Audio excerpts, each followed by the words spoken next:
Fraser started recording. Oh no! Was there an arrow in the knee? Oh god, what's going on? Oh, are you okay? She's probably just watching a cat video. Chloe's broken. By the way, Chloe, we started recording. I'm so sorry. There's another one for the blooper reel. Yep. She's gonna get a comedic zoom. She's gonna, you do realise Ollie's going to zoom right into your face. It's going to be like... Yeah, it's just gonna be like that. Oh my god, this is so funny. I'm okay. Hi guys. I am going to pee before we start though, because that's the thing. Oh, God's At sake. least stop the recording, man. Hello everyone! Welcome to Dungeon Delvers! The geeky stream of people, the stream of geeky people who love to play Dungeons and Dragons online and record it on YouTube and have no idea what they're doing. Hey. Oh, doggo. Yeah, hi and welcome. I am with the amazing cast of the Icewind Rime of the Frost Maiden campaign that we are playing and have been playing for now 16 episodes. Am I right? Is it 16 episodes? 16 episodes? Wow, you got it right. Yeah. 16 episodes. I keep saying am I right, and even though I watched the last one and I say 15 and I'm like, oh, this is 16, and I go, am I right? It's like I want confirmation that I'm doing it. Hard. Unreal. Validation. Hard. For DM, math is hard. I mean, 1d6 plus 1d6 is 15 plus 1. 412. 42. That's a lot of damage. It's a lot of damage. Yeah, we welcome you all back to our fun-packed, filled campaign full of wonder, mystery, and might. Cold tundras and window smashing. Besides that, we hope you all are doing okay. This is the second session of 2021, which is fantastic, and we really we really appreciate the support. With all the kind of views, comments and subscribes, obviously carry on, continue doing them as it helps our channel grow. And if you like our content, please let us know. Or Oliver. What? Let him know. I mean, you can let Chloe know as well. Or Luke. Or Jackal's picture. Hi. Hi. You're not given any responsibility because I can't be trusted. Yeah. Oh yeah, Salvation, you can totally answer them all. No. I haven't done the drum roll, Jackal. Do you want to do the drum roll? I just put a disclaimer in chat. I can't today. Oh. We can fill in for you, it's fine. Okay. This episode of Dungeon Delvers, Rime of the Frost Maiden, Icewind Dale, even though I keep doing it the wrong way around, I don't really care. It's been fun. I love that. On point today. On point today, guys. We're smashing it today. Absolutely smashing it today. Anyone got any announcements before we start? No. No. We just. There's an ice cream farm in Izzy's road. Nah, he's gone now. Oh. Oh, it's ice cream. Okay. Gone. Sweet. See what I did there. Right. So we shall dive into the last episode. And what happened and what we missed is... What did happen, Fraser? I'm about to tell you, Oliver. Oh my god. Please don't use my full name, I hate it. Last time, our party heard the announcement from Horig, the High Council member of the Dwarven City, expressed how the city is under lockdown. You're welcome. And a state of emergency has been set within the halls of Frostier Mountain. The party then made their way over to Horig as he wanted to speak to the party about matters outside onto the Tundra, dealing with the cursed beings and dangers. Horig invited the party into a much more important meeting where he asked our adventurers for help to retrieve the wizard Zul, who could possibly lift the king's curse. Highlighting an area much further north than the party anticipated, Horig expressed the dangers of the Reghead and the hope of possible information to help their king. After the party left with 50 gold, more than they came in with, and a comfortable room, proceeded to discuss their next move. Salvation sharing some much needed time with Batul, swapping experiences and possible troubles with the Arcane Brotherhood. With Willow listening in to Salvation's past and understanding her story, perhaps forming closer bonds. Meanwhile, Sentry, Saya and Jackal speaking about Saya's bounty and understanding the dangers they could be in and lie ahead. Also, Jackal returns Asterix's potion and spellbook to Garrett and Perilu, who gifted this to Willow from one wizard to another.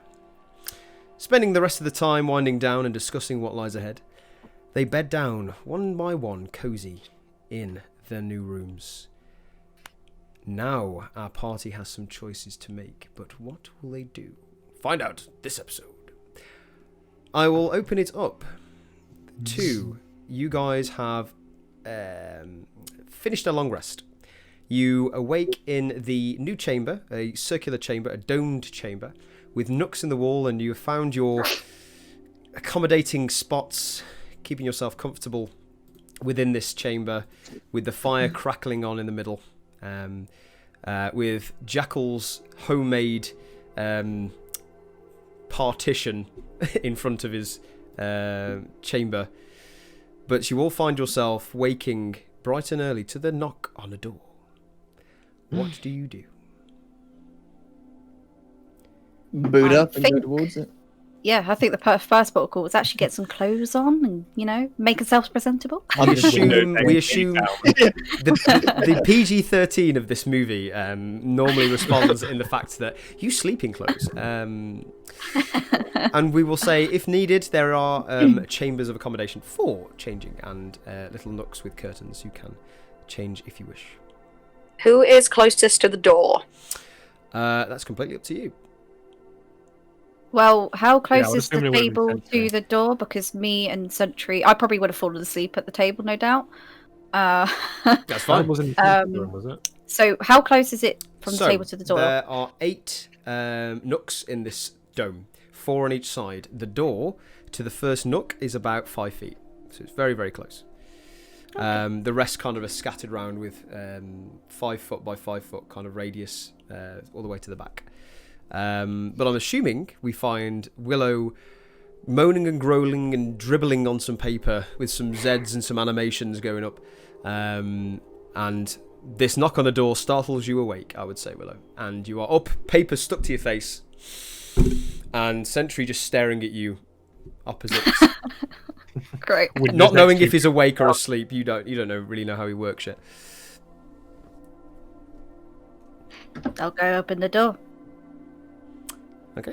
You make your way over to the nicer looking door now, and it doesn't open with a creak, it just kind of slides open, but the heavy lock kind of goes and kind of open it up.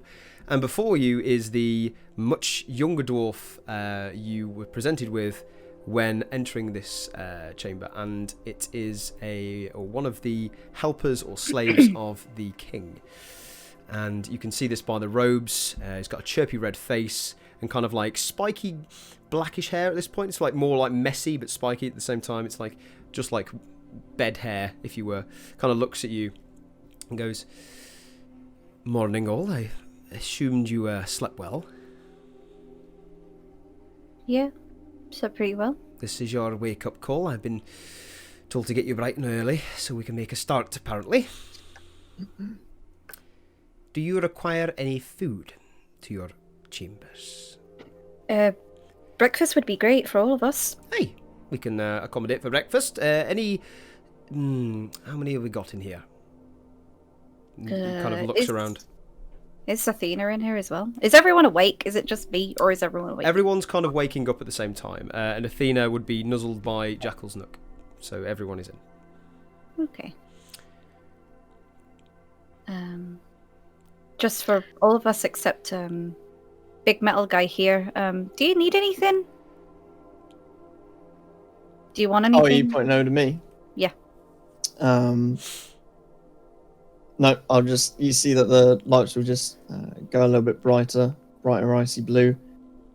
No, I'm fine, thank you. Willow, can you ask for some scraps for Athena, please? Oh yeah, like any scraps for Athena. I'd say not scraps, like big hunks of meat that might last a journey to, like, give her a bit of energy because we're going to be traveling a long way. Please, if that's okay. Well, I'll ask the animal tamer. I'm sure we can find something, but I'll bring some food up for the rest of you, except for Iron Man. Salvation's just gonna dip her head out of the door and just be like, and some more of that fruit, please. That was very nice. Good morning, everybody. Well, I'll be back. And he kind of like scuttles off. I shut the door immediately after he's gone. Yeah. I just The turn room is around with yours? like a big white bit of drool going down my face. Have you ever seen the? I know it's on Tangled where she wakes up in the bed and the hairs and the drool is like. Yeah. That is- The piece of paper stuck to your face, yeah. it's still there. Alright. Whoa, are you okay? I fell asleep during studies. Please remind me not to do that again. It gives me such a bad back. Well, you were so deep in the books when I came back to the room. I did not want to disturb. I am very sorry. No, it's fine. Just do it anyway. How did you sleep? How is everyone this morning? Feeling okay? Yes, pretty well. How's Batul? Batul, you okay? Batul is currently by your side. She's made kind of a homemade bed on the floor. Very simple bedding with a makeshift pillow and a robe over the top of her. And she's kind of sitting up and stretching and yawning. And she goes, hello? Yes, I'm okay. Morning. Morning. Morning. How's everyone else? I'm okay. I'm like rubbing the the eye bogies out of my eyes. Pixie dust. Eye bogies are now canon. Yeah. Say it, Nathan. I have to say, I think I am finally recovered from the snow ordeal. I feel much better. I am ready for the next adventure for sure. That's Oh, correct. God, that's good. Salvation, Good you would be to feeling much better. Oh, sorry to interrupt. You would be feeling in complete control of your body, and in form of health, you are at peak point. So yes. Finally. Sorry to interrupt you. But yeah, just a matter of interest. That's done. She can get an advantage. Not advantage, but not disadvantage. So in the middle somewhere. Yeah. Awesome. I'll Well, no, just if go she gets over. because to like the even if she was in an advantage thing before, she would still have to roll a straight because she wouldn't actually. Yeah, so Yeah. now she gets the That's advantage what of I not mean. having that downside. Yeah. Okay. Whichever way you want to put it. Yeah. Are you guys doing anything until the dwarf returns? No, I'm just going to be cracking up my drooled books. I'm going to roll out of bed and plonk onto the floor. That's Okay. such a Saya thing to do. You just hear a on the floor and you go, oh! Ugh." And you hear Sayer's groan as his head and back kind of like holding both like, ah. That hurt. Yeah.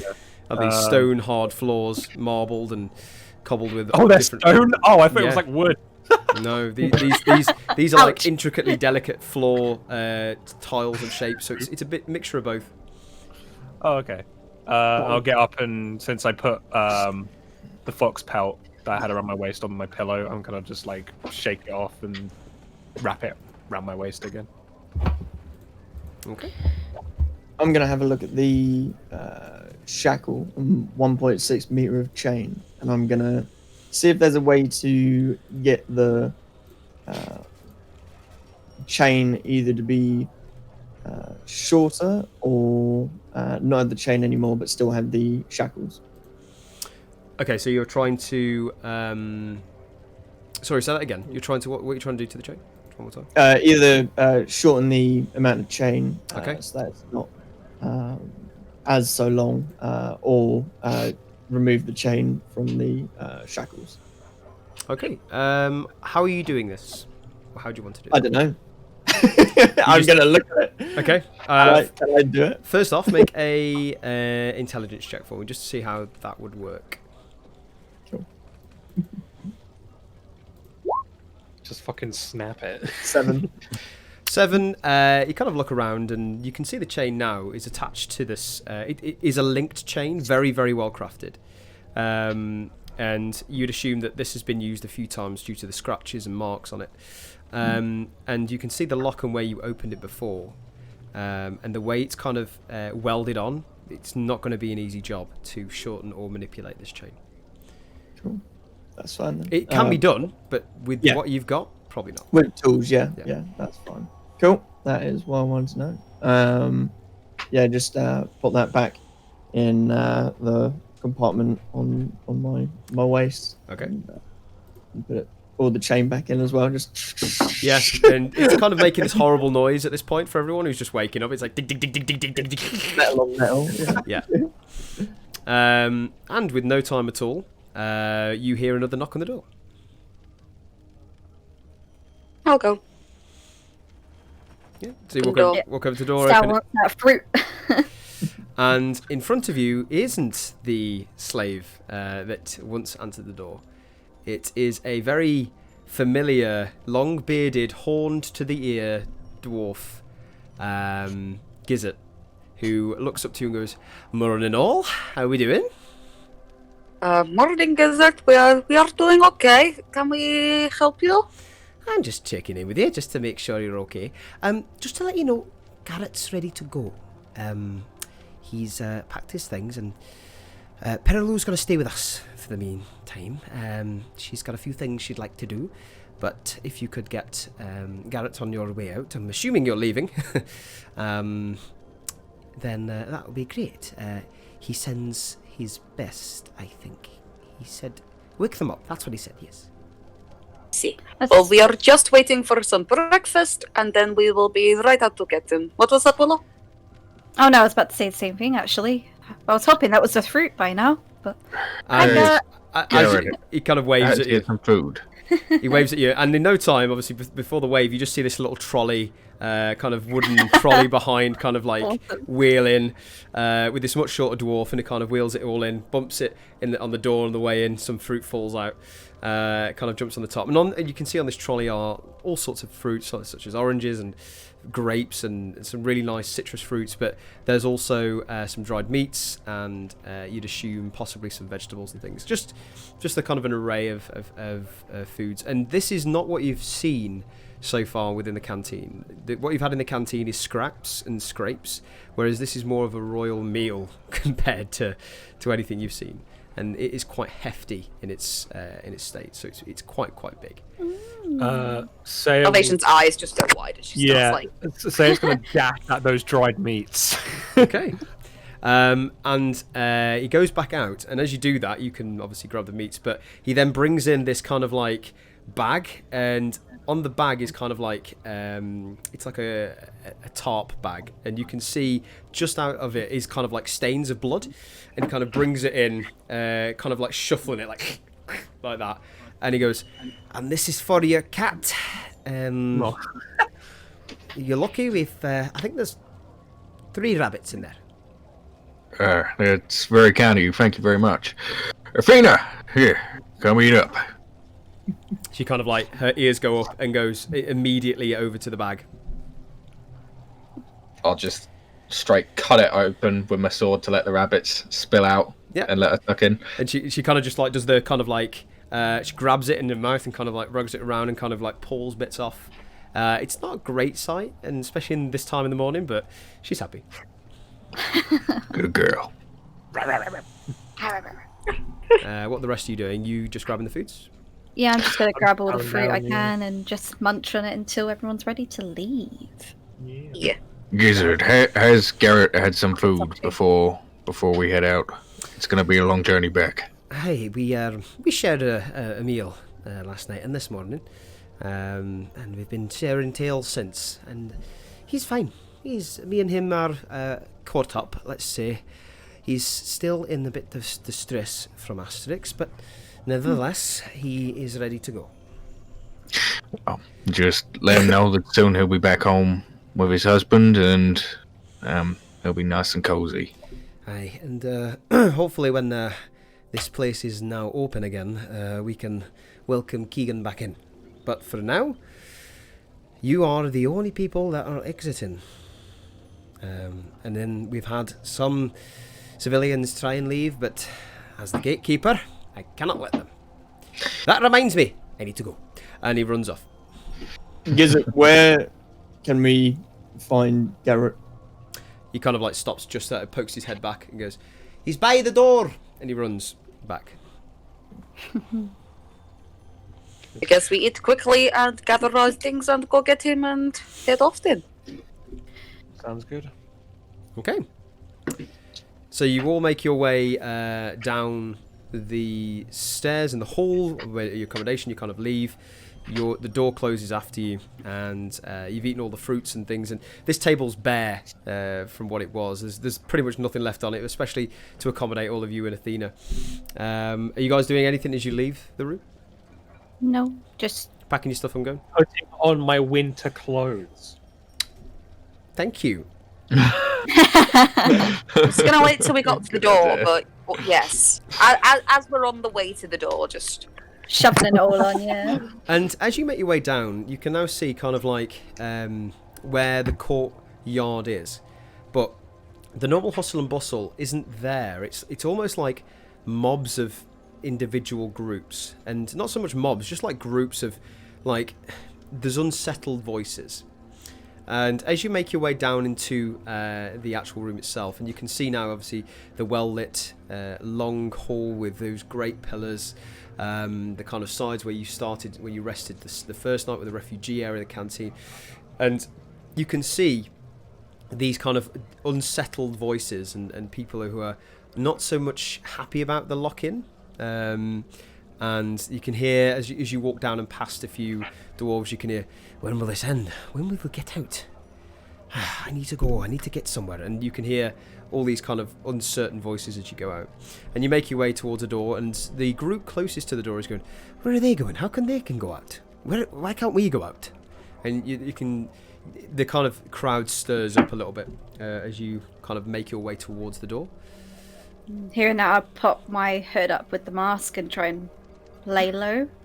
Yeah, you do that. So as you put your hood up and you kind of walk in along, and some of them give you really kind of like strange looks and kind of death stares almost, like as they're talking and you turn around and they go like that and just stare at you as you walk past. Salvation's just like... she goes. You get blank expressions all the way through. This is like socially awkward as hell. Like, this is just like you're looking, you're doing this and they're going... Sal is unaware. And a few of them just kind of clock the cat and kind of like step back, like... Yeah, I was going to say, anybody who looks too deeply, I'm going to like silent speech to Athena to tell her just to go a little bit closer towards them. Yeah, there's no need. Every time a kind of like dwarf or realizes that Athena's like stepping by from her pads, you can hear the boom, boom, boom, boom. They're kind of like jumping out the way, kind of in shock, and like they're kind of like this is uncomfortable. But you make your way to the door with this very unsettling energy, and in front of you is a packed, very fresh-faced and fed Garrett, who is looking at you and gives you a slight wave and goes, "Are we ready to go?" Think so. Are you ready? Then I'll ever be. Can't wait to get back. I'm sure he's missed you. And I him. And he goes, "Shall we?" and puts towards the door, and Gizzard undoes the 7 or 8 locks. Goes, and goes, Question. Is Battle with us? If so, is she wearing winter clothing? Battle is with you, and she has a kind of like a makeshift the ragged cloak that she wore on the way in, which is like torn and bits of wool. It's not a great cloak, but it was just put on her to keep her alive, you assume. I'm gonna go to Battle. I'm gonna say, pass me your jacket for a moment. Oh, okay. And she kind of like swoops it over and goes, "Right. And I'm gonna swap with her. She's gonna have my winter clothing, and I'm gonna have the ragged thing. Are you sure?" Yeah, it's absolutely fine. You need to stay warm. Oh, I'll have this. I've had it before. Don't worry. oh, okay. And she puts that one on and gets comfy and goes, "Oh, this is much nicer." Awesome. Just wanted to check. It's okay. She looks towards you, Salvation, and kind of goes, kind of shrugs Salvation's just grinning at her like. and she kind of pops a small smile, and this is like one of the first times in a little while you've seen like a genuine grin from her. I mean, you had a heart-to-heart last night and she was giving a few chuckles, but this is kind of a very welcoming smile, and she kind of walks on straighter back, much better posture, and make a perception check for me, Salvation. I'm only having to roll once. Oh, not First roll, man, absolutely. Yes, that's a good omen. So what's that a total of? 22. 22. So with the 22, there's something strange about Batul this morning, in the fact that you've grown up with this person, and you know for a fact, obviously, what she looks like and things like that. Her eyes are glowing much more radiant, and this kind of energy's flowing up in her. You can feel it what's it called? Radiating off her skin, like kind of like this aura. It's invisible. It's not like a Goku glow, but it's very much like a some sort of like life back into her. This thing has, or the night spent, or this whatever, you don't know, you can definitely see a change.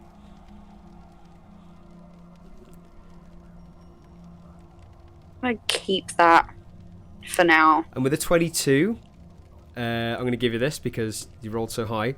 This reminds you of the energy you got from Bane. Okay. She is Bane. Not to go any It's Bane. meta into it, but obviously I see, hear all when everyone's going to bed. Was there anything in night that I may have heard or seen? You would have seen, obviously, Batul bed down, put her kind of like cloak down, and you heard heavy breathing and snoring and the peaceful sleep.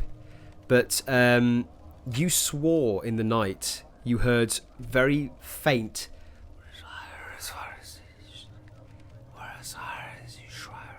like some sort of like wind whispers. You're not sure, but God, it was. Okay, if that happens again, please tell me, because Absolutely. that would be something I'd want to act on. To be but- fair, it did sound like wind, but he wasn't quite sure, and it wasn't enough to wake you. It was like a like that. It was like a, but it wasn't necessarily coming from anywhere, and you couldn't quite see or hear anything else. But you just saw Batul sleep as normal, so it wasn't coming from her. It was just coming from the room. I'm gonna go over to Garrett, and I'm guessing where his supplies are. Yeah. Garrett, do you need me to ready up with asterisks? I was going to ask about that. Shall we just make her as comfortable as possible until we reach Targos? Is that something we can do? I will try my best. And I suppose she's still covered in the shawl that we'd put over her. I'm pretty sure it was the tent piece, wasn't it, that we put over her? You put over some material, some thick material over. But as you obviously walking out, do you want to guys do anything as Gizzard's undoing the locks?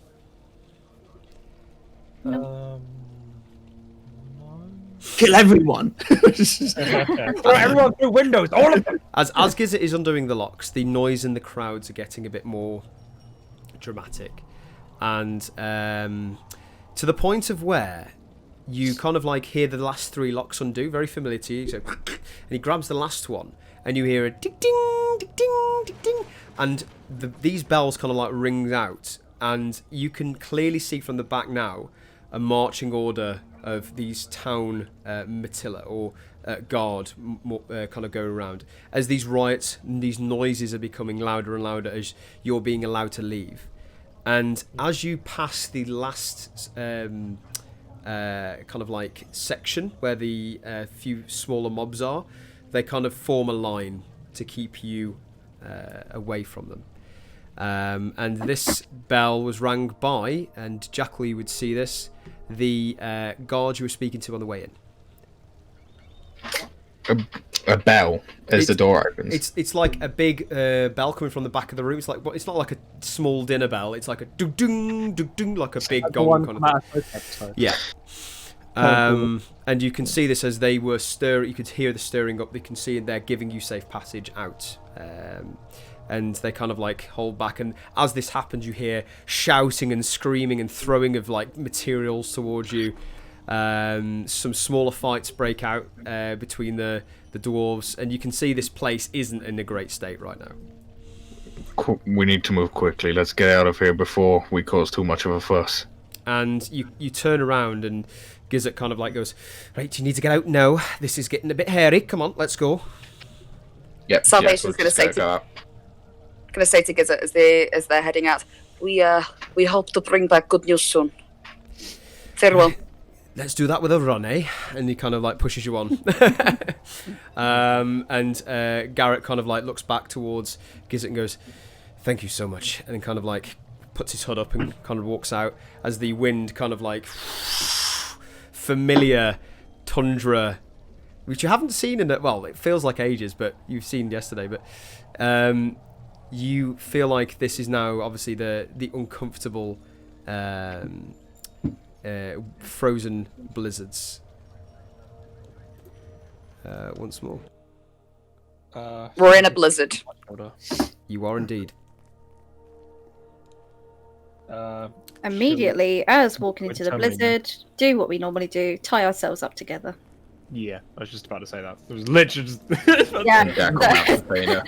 Well, we don't need to at the moment. We're in the valley, but when we leave the valley, we will. You can Maybe tell not. that the valley gives shelter to blizzards, and you've noticed this, but you can see just looking up and the way that the shape that the snow is coming down, you can tell that this is now in the middle of a blizzard.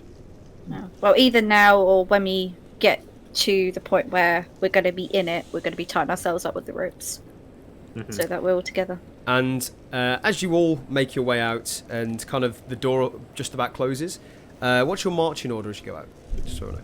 Middle! I'll lead again. Okay. I'll be behind Jackal. Okay. We're next to Garrett. Yeah. So, Who's yeah. at the back? Be towards the back. Yeah. And say, I'll be at the back with Batul in front of me. Okay. So Batul's at the back of you. And Saya, whereabouts you? I'm second. I'm Second. behind Jackal. Okay. So Salvation, you see this just as the door closes. You hear Garrett go, and Boy just flies through the little gap, Indiana Jones style, through the door to his leg, and kind of like clutches to it. I'm just being a tag team with Boy. And you are now outside of the Dwarven City. In front of you, just looking through the dust and shale and snow throwing in front of you from this wind, you can see the cart that is now parked to the side, but with the familiar packaged body of Asterix left delicately on the side. Oh, we've been given a cart. Yes. Oh. Nice. Anything Is it still in the same cart? So wait, is all the iron and stuff taken off? So Okay, no. the ingots were taken by the three dwarves and shipped over into the area which the doors opened. Now you can see the cart that you had before. This is obviously the one that you brought in with you. Do we know that we're allowed this? Because it does technically, own the dwarves. It is the dwarves. Like, it's not ours. I'm You assuming they don't know. gave it. You don't know whether you can take it. You don't know if it's just been left there, but you can see that the body that you left on there that was packaged up is still there. I assume as the body's been left on there and they've left it out here that they've provided some kind of equipment for us to be able to take it back. I can't see them leaving the cart out here on its own if they didn't want us to take it, especially with the body on. I suppose we'll look for some equipment to move it then, I guess. Seems fair to assume. It'll be a lot easier to go now, won't it? Because it doesn't have all the... Yeah, it's all weight the on it. weight. You would assume it would be easier to pull or push because obviously there was loads of ingots on the top. Jackal, Oh, do you that's think great. Athena can pull it? She could certainly try. You would assume Athena could probably pull this by herself, possibly with a little bit of extra help in certain areas, but Sentry. Okay, I will dismount Athena then, and I will try and hook her up to the cart. Yeah, you can do that, no problem. Are you using the rope from before? Yep, same rope. So I'll, instead of like using it as reins, it'll be undone and now used into like a pulley kind of thing, pulley harness.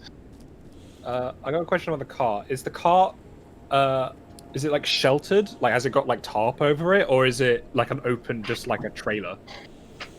It's kind of one of those very standard generic flat top with like a rail on each side.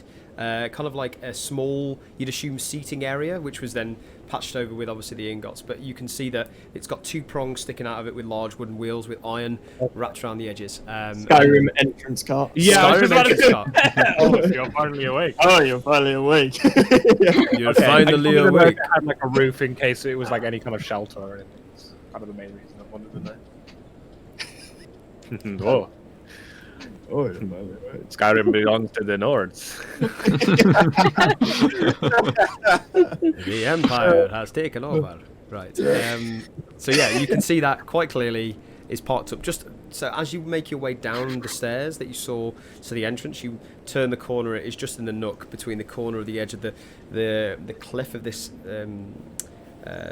stairway versus the edge of the kind of cliff edge. So you can see now you're in this kind of nook where it is protected to a degree, but there is still some snow and bits on it, and you can see as Garrett makes his way down, he kind of like looks at it and goes, let's get you back, and kind of like watches you, Jackal, as you attach Athena onto this with the rope. Cool. When she's attached, I'm gonna just crouch down to her and say, "Girl, give it your all. If you get too tired, just let me know. We'll break as you need." Kind of looks at you and kind of gives you a kind of like a small like a small yes, almost from a cat. Cool. Cool. And then I'll just stand back and say, "Go on, girl. Let's see if you can pull this thing, just to see if she can actually tug it along." Just make a strength check for Athena. Just see how long it'll take you to do it. Yep. Athena, strength. Bam. It's a 15. 15. Yeah, with a 15, you kind of like see her kind of shift forward, and it kind of like has a bit of friction or a bit of resistance to the bottom, and she kind of goes and falls kind of forward and then stumbles on a stride, and it shifts and moves, and the kind of the package on the back, let's call it, just shifts a little bit but then rocks in place. Yeah, do you guys want to get on, or are you staying on the floor? We'll see how she goes, like on how she copes with pulling it on her own, and if she's comfortable, then most probably people can pop on. Okay. I'd say. Cool. The lantern is still your lantern, Jack, or is that on Athena? No, seeing as I'm not riding it, I would have taken it. And Also, it's morning though, isn't it? So Morning, but it's still dim light. As you know, in Icewind Dale, it's never really daylight. It's just like light you can kind of see in. But some places are brighter than others. You found that obviously in the kind of nooks of this, the passes in the Dwarven Valley, you can quite clearly see that it's dim light. It's not like dark, but it's not exactly like bright light. It's not like walking out to a new day. Okay. I'll just be whilst we're going, keep an eye out for herbs and for Logdalon's herbal list as well. So a little bit of mine, a little bit of his. Okay, so you're gonna just have a little general look for herbs and things like that. Keep an eye out for it. Yep. Okay, yeah. I'd like you to just make a perception check just for this leg of the journey then, if you're all gonna start moving out. So, in fact, everyone make a perception check for me, just so see what we can see. 24. 12.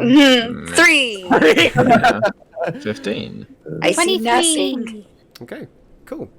So, I mean, you guys are just kind of like pushing off, and Athena has this kind of like the tension from the rope on the cart, and she kind of makes her way forward. It's not exactly like stressing her out, but you can see she's in some places she's having to kind of like move it over some larger rocks or some thicker snow. You'd assume obviously that a little bit of help would help. And Boy and Garrett are walking to the side. Boy has jumped on the cart by Asterix, but Garrett's walking kind of like with his pack kind of hood down, like looking every now and again at Asterix's body. Trying to say that's a tongue twister. And you kind of see like down the Dwarven Valley, very familiar to you guys now as you entered this place. You leave the pillars that first greeted you at the doors, and you make your way into the rocky outcrop of this Dwarven Valley.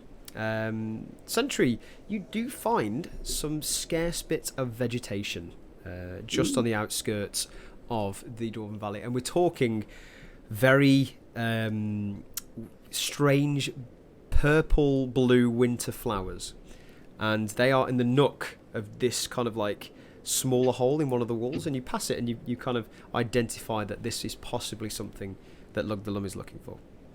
Neat. I'm gonna go and just stride over towards it, just whilst everyone's going, and go and get it. Yeah, so everyone sees now Sentry just moving off to the left, looking at this kind of hole, and you see him kind of go away from the group. Now, I mean, this pass is about 20 to 25 foot wide, so it's not exactly tiny, but you can see him just walk off. Whenever he comes back, I'll say he's going to look up at him and say, I think Athena could use a little bit of help, don't you think? I get it fine, yeah, and manage to get back then. All good. Is that fine? Yeah. I just want to double check. Okay, cool. I guess I get back then. If Athena needs a hand, I'm sure we can give it a little push over some of the hard snow. Yeah. I'll shout over to Jackal to make sure that Athena's doing okay. Like if she would need any help, just like I'll shout over to him. Yeah, I'll be constantly checking on her anyway. So whenever I get any kind of flag that she is struggling, like I said, I'll keep an eye on her, or told her to say when she is struggling. So if I get any kind of thing like that, then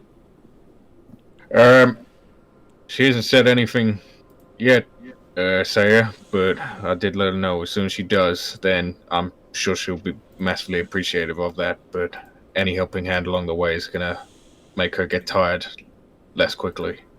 Sounds good to me. And are you guys carrying on? Yep. I suppose so. Cool. So, if you guys are you all on the map? You should see a map in front of you, by the way. Yes. So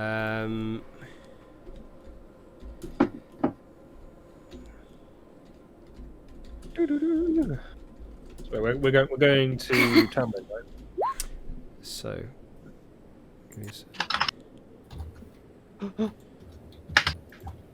You might want to go now, Izzy. Yeah. Yeah. Don't worry, we're just traveling at the moment. Run. So don't worry. yeah. So, let me just zoom you in. Did I see him get the flowers, by the way? You did. Can I, obviously, rewind. Can I walk over and just pluck a few Steal them. flowers? Yeah, I mean, If he leaves me any. the only flowers you see, and just imagine this sheer wall of rock and snow, this small kind of crevice with just about these little purple flowers poking through, and Sentry just goes and basically takes the lot. Oh, Sentry, I don't suppose I can have one little flower? Ooh. Well, Just Would it- just one would it- little flower. would it subtract from the gold piece worth razor? Possibly. Ooh. Whoa, wait, okay. We might have to work in decibels, but yeah, that's fine. Yeah. I now have one gold piece and 52 silver pieces. Yeah. Yes. Yeah.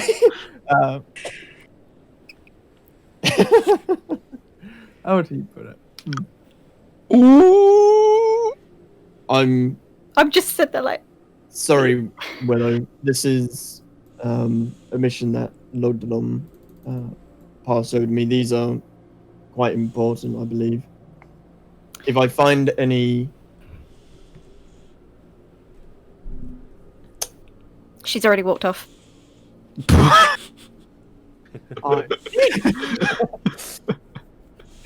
Yeah, the rest of you guys, you see this happen. Kind of like you see Willow walking back in kind of a slumped posture rather than a kind of happy, jolly walk, and then we'll kind of walk straight back to the group. Just so you guys are aware, you are about here. Sorry, there. Can you see the ping? Yes. So just in the middle of the Dwarven Valley, that's where the city is being placed. So you are now making your way to the southern side, back towards the Dwarven Valley, towards Tourmaline. Yeah, I think we're going straight to Targos, where Thingy Mababo was Keegan. Keegan. Yeah. Yeah. And then we'll be making our way to Bryn Shander after there. Oh yeah. Yeah. Other than I thought. Okay, so you guys, make your way past the Dwarven Dwarven Valley area. Now you're getting over towards the area where you first saw the site of the white, the kind of lighter zombie figure of the encounter of this walker, and you can see the familiar tree that's fell, and as you've passed the nook where you took a rest, it kind of brings back a few shivers down your spine. You can see this now kind of in a lighter state. The bodies that were once on the floor, I mean the ones that were the remains, are now completely gone. There is nothing left of them, and the mush or the muck on the floor, the tar that you saw this thing kind of like fall into, it's like this mush and this horrible goo, is gone as well, and it's almost like nothing's happened. But you still find the place of where Sentry's huge body left massive imprints into the ground, and there was a few strokes of blood from Jackal as he fell, and you can see like the terrifying invitation to the true Icewind Dale as you don't know, and all of those other journeys, or the story that you don't know past this, and now you do know, and it's quite strange. So as you walk past, would you like to do anything, or you just carry on? Just carrying on for me. Okay. Yeah, I'm gonna. Jackal's taken very on guard. It takes a little while for the cart to get round, and in some places, Sentry, you have to push some of the trees away, which you can do in obviously no time. Push the trees. Whoa! And Not just carts. yeah, it's some of the logs that are like askew in the road, you kind of push to the edge on the side, and you have to make way for the cart, and it takes a little bit longer to get there, because obviously you're now bringing this larger form into this valley, and you make your way. Time goes past, the winds are still picking up, hitting your face, and you kind of now are making your way towards the end, and you can see the familiar sides start to drop now as you are coming higher into the tundra. I would say this journey so far has taken you nearly just over an hour just to get there. As it would have taken you a little bit less time, obviously, just without the cart. So I'd say an hour and 20 minutes thereabouts, an extra 20 minutes on top. And you are greeted with this plain of just white dust and blistering snow into your face, as this day is becoming colder and colder, and more sharper into the face, and you've kind of had to cover yourself up. But yeah, you are now outside the Dwarven Valley, and I would say it's kind of a refreshing sight for some, but you are roughly here. Cool. Awesome. So I don't believe we need to tie ourselves together. I think if we all just have a hand on the cart, we should be fine. As long At as least everyone whilst it stays is on. daylight. at this point, you would see the opportunity to tie yourself together if you was to now make it, because you've gone from obvious landscapes to just white, and you think actually this is the point of probably where you need some sort of point to come back to. I climb up the cart. Okay. You can do Just that. about to say we could tie Yeah. ourselves to the We can tie car. ourselves to the cart. So I'll tie Big myself. brain.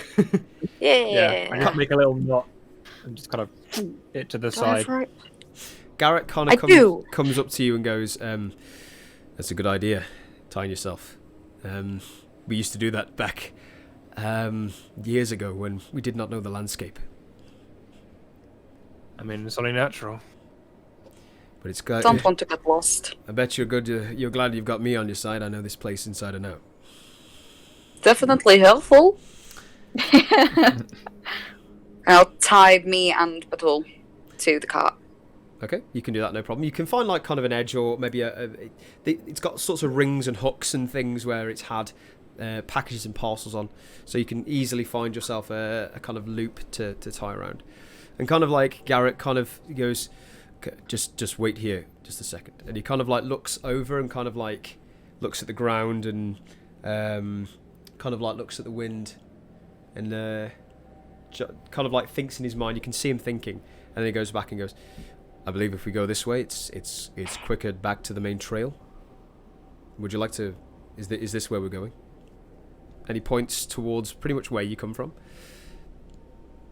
Yeah, If it's that's what I quicker. did. Yeah, he goes, "Probably take about just under an hour to get to Tourmaline, That sounds good to me. and you probably know where you are from there, possibly." Too much. Yeah, we've done this journey once Mostly. before. As he goes, "Okay then, let's go. It's getting cold." I want to insight check him, please. Yeah, make an insight check.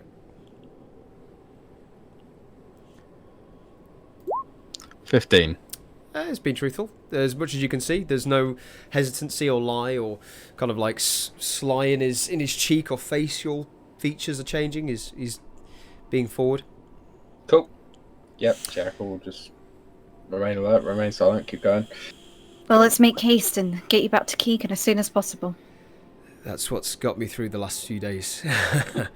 Nevertheless, but let's go. It's getting cold, and he kind of like trudges forward with these made sticks of like you've seen him shape these twigs and sticks like hiking sticks as he's been going, and you can see now this guy has clearly been adventuring and traveling for a very long time. Like the way he's been maneuvering over logs and kind of climbing up some like steeper bits of the hills and making these trails. You could really learn something from this guy if you stood and kind of like examined him for a bit. And Boy kind of also kind of looks towards Asterix on the cart and then looks back and gives the odd whimper. But yeah, you guys make your way through the snow. Now, as you've entered the tundra, the cart becomes slower and slower to the point of where you can almost see Athena kind of like not making trails. Her paws are just going back, and it kind of like goes forward, and then it's becoming a lot harder to push. Cool. Sire, Sentry. Athena seems to be struggling a bit. I could use some muscle off you guys, please. Do we actually need the cart? Should we just drop it? It's slowing us down. It means we're going to need someone to carry the body, which is going to take up both of their hands. Plus, it gives us a center point for us. Maybe when we get to one of the towns, we'll be able to convene some beasts of burden for the end of this. Yeah, maybe we could trade it. Garrett, you wanted Asterix to be as comfortable. Are you happier if she's in the cart than out? I've cast it away from my mind.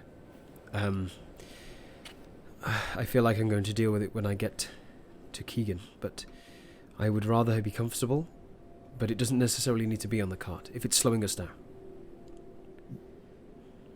Well, let's at least wait till we get to Tourmaline.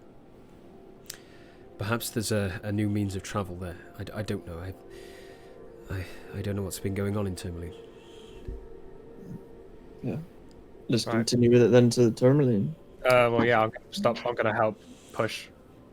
I'll help, but I'll still keep an eye out for the herbs and such. So occasionally I'll probably drift, go and search and select some. Okay.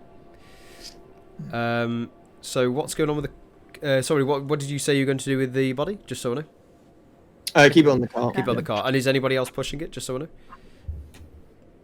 Sarah, me, and Athena. Athena. Okay, that's fine. With the three of you, joint effort, you do kind of like find bits which are harder to traverse through as you're going through untouched terrain. There isn't a path here necessarily, but you're kind of making your own way by kicking a few bits to the side, Sentry pulling, and Athena kind of making her way up ledges that you wouldn't necessarily be able to ease up, and it kind of works quite well, but it's still a bit of a bumpy. It's not comfortable at all. Like this thing is rocking around.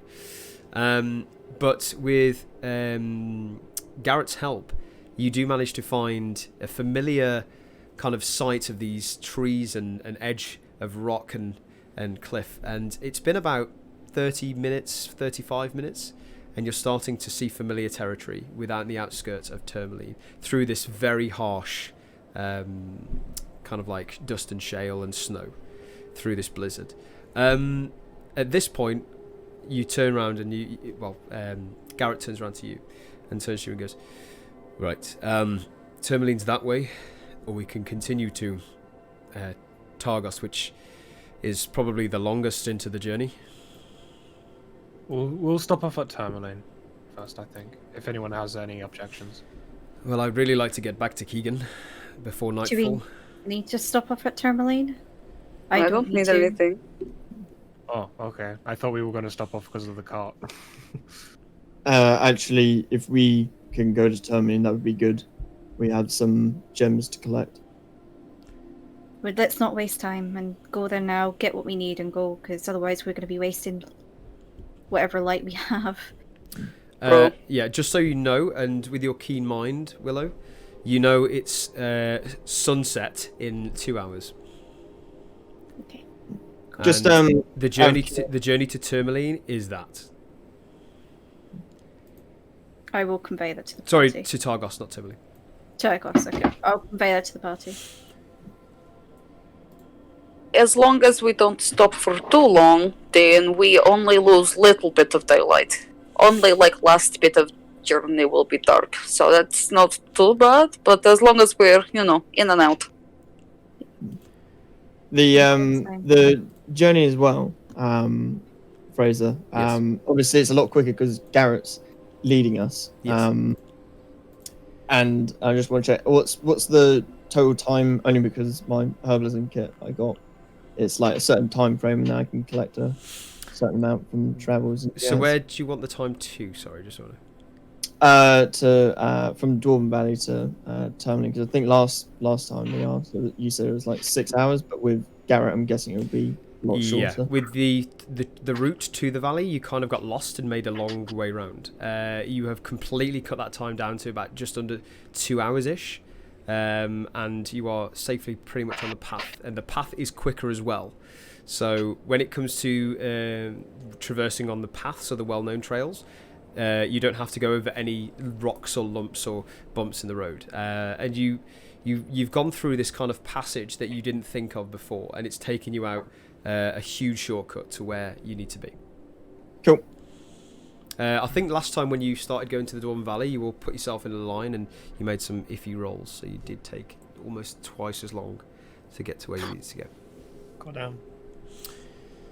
We'll make our way. Guess we'll keep going, I suppose. Yeah. Let me just double check the times as well, just so I can make sure that this is correct. Against Tourmaline, still. Yeah, I'll be heading to Tourmaline straight away. Pop in, pop out. Just like go to interjection, Targos. Tourmaline, and then down Targos to Keegan. When we are in Tourmaline, should I find someone to ask about transport? Yeah, might as well kill two birds with one stone if Sentry needs to go there. Okay. If I can find someone who can give us advice. Just so you know, DM messed up a little bit. 2 hours from where you are to Tourmaline. I think it's 4 hours. 4 hours from Tourmaline to Targos. So either way, we're going to be in darkness. Either way, for going a to be in while. darkness, yeah. So Cool. it doesn't matter. There you go. Math is hard. So let's go to Tourmaline then. There's Yeah. literally So you guys down. are roughly about here now, towards the end of the trail, and you know Tourmaline because you can see the kind of jagged edges and hills and slopes of the tundra are now subsiding, and you can see quite clearly where you need to go. So you kind of like make your way onto the trail towards Tourmaline, and you guess from this distance it probably take you about 10-15 minutes to get there. Okay, so how far is it from Tourmaline to Targos? Is that 4 hours? Tourmaline to Targos 4 hours, yeah, not 2. Okay. All right. Well. Which I guess makes we- sense with the distance. I've just worked it out. Yeah, it makes a lot more sense. Yeah. So 4 hours. Cool. And the Dwarvish Valley, sorry, that's if you're going Tourmaline to Dwarvish Valley, that's Tourmaline to Dwarven Valley with Garrett's help, 2 hours. With your own, because obviously traversing over unknown territory, it depends if you get lost or not. cool. Because you guys aren't Arctic explorers, unfortunately. Unless you've got an imaginary feat. I mean, Jackal probably is the closest, but it still struggles with snow. Hello. Hello. Yeah, just keep on I ignore heading in. difficult terrain. Yeah, it would be difficult terrain, yeah, to class that. Yeah, I could ignore it, so I mean, I'll be able to just skip through it. Yeah, if you was on your own, no problem. With Sentry and all the party, obviously you have to go at their speed. Fucking Sentry. God damn it, Sentry. Hey, I moved trees. What can I say? You got the tank on your side, man. But yeah, just keep on going. Oh! No. No. I've just found something. How long have we been travelling for? Just under 2 hours. You'll be by the time you get to Tourmaline, it'll be 2 hours. Difficult terrain doesn't affect your group's travel when I've been travelling for an hour or longer. Ooh, interesting. Good to know. Okay. I mean, I wish I would have known that at the start, but I wish I would have known that at the start too. Difficult terrain. So I would say I wish we knew It's, that. Just to make things a little bit quicker. Yeah. So basically, the stint from the end of the Dwarven Valley, which isn't difficult terrain, to Tourmaline is about. So 2 hours. So I would say it probably shaves up about. Because you've got the cart as well. This is the issue. Yeah. Because I know you guys obviously aren't affected by it, but you're still holding a cart, so it's still slowing you down. No, it's fair enough. However long you think it's going to take. Yeah, I would say. I'm not going to put out there. If it helps, it helps. Yeah, if it doesn't, it doesn't. does in a sense. I mean, what's it say? Read it out. So it's part of my Natural Explorer. I get many sort of little things as a part of it, but one of them, it's when I've been traveling for an hour or more, the group doesn't be affected by difficult terrain. Yeah, difficult terrain doesn't slow the group's travel. Okay, that's true, but then the cart does, so it then slows you back Then down the cart again. does, yeah. So I'd say it's the same. That is fine. Without the cart, absolutely. No, that's fine. So everything's the same. Yeah, it's about 10-15 minutes towards Tourmaline. If you want to turn that way, you can do that, no problem. Yeah. Yep. So you guys see the familiar trail, the few kind of rocks and trees, and the path that slopes up, and you can see where kind of like you may have gone off it at some point and towards the Dwarven Valley, but now you're back on track, and you can see the trodden footsteps of other adventurers and all sorts as well. Just so you're aware as well, Jackal, you are in a blizzard, which then it's kind of advantage, disadvantage. It's like kind of like leveling it out. So it's more of like with the blizzard is kind of obscuring your view, but also you've got Garrett, but then you're holding a cart, but then you've got the explorers. So there's all sorts going on there. So I would say just leave it as it is, because that would make sense. And then Absolutely you're fine. now on the trail, and 10 minutes up to your journey, kind of hold the trail up to this path, and you can start to see, I would say with anyone's passive perception 15 or over. So I would say Saya, Jackal and Willow, you do see this. The first kind of trees, very small stumps of bush, which Sentry you do see now. Would you like to go investigate for some possible herbs at this point? Yeah. If there's any. There is some foliage on the outskirts of Tourmaline, which you have passed a few times, but the way the wind's been blowing and the trail's been moving all the time, you can see these quite clearly with your passive perception. So you can happily go up to them if you want to have an exploration. You want to do a investigation check? See if we can find anything? Oh, Yoshel. Yosh. 11. 11. You kind of like break away from the cart, so it kind of like comes to a bit of a halt, or it slows down a little bit. You go up very quickly and kind of like scatter your arms. How long do you want to take to have a look for these herbs? Is this something that will be on Logdalon's list, or is this? You're not sure yet. You have a hunch that it possibly could be. Okay, so at the moment I just think it's a bush. So it's got some vegetation, which you're taking the advantage to look for herbs. However long I need. Okay. With an 11, you kind of like look very quickly, because you've got to remember your party is still traversing, unless you've told them to stop. And you kind of look through, and you can't find any sort of particular herbs that Lugdalum's said. Cool. So you catch up to the cart, continue pushing, and you start seeing now, as you enter, a very familiar, almost kind of like nostalgic trip back into Tourmaline. But this time it looks a bit different, because as you walk in, the first few buildings you see, which you expect to be what you see, are now have some sort of framework and scaffolding and all sorts of bits of kind of expansion and change and building from all these buildings that were once on fire. And as you walk through, you can see all sorts of town folk walking past, and they kind of like see you in the cart, and they kind of like, some people give a bit of a glimpse, kind of like looking at what's going on over there, and you can see some people holding woods, and as you kind of come closer, the ever familiar sounds of Tourmaline come back as a kind of mini bustling street, but because of the blizzard, they're only out there to do particular work for the building. As you can see, there's no other patrons around. They're just trying to patch the doors up, but there's some buildings being extended as well. Cool. Would you guys like to do anything as you're coming in? No, just heading straight to where we need to go. Sort of thing. Head straight to the gym cleaner. Okay. Yeah. Cool. Sentry your shit, don't you? So you're heading to Iced and Diced, is that right? Yep. Okay. I'll be following Sal to make our way to wherever she's going to do the mount sort of thing. So I'll peel off with her while the others go to Ice and Ice. Garrett, Remember if there was like a beast master type person? you would remember there is a dog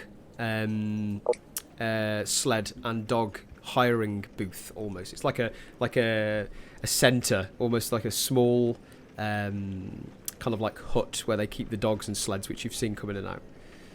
So as you guys have just entered Tourmaline, you've entered from the southern side of the city, in which now you can see, like I said, you can see these kind of constructs being built, and these buildings that were once burnt down have now become rubble, and you can see this great expansion of making these new buildings and kind of like bringing it back to life. It's not completely finished, but you can definitely see the fact that what it was compared to what it is now is much better.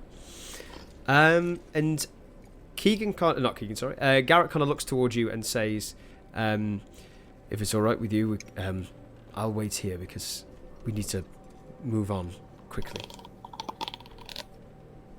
And he's basically saying he's pointing to the cart with asterisks. Of course, we'll only be quick. Okay, guess what you need, and we need to move on.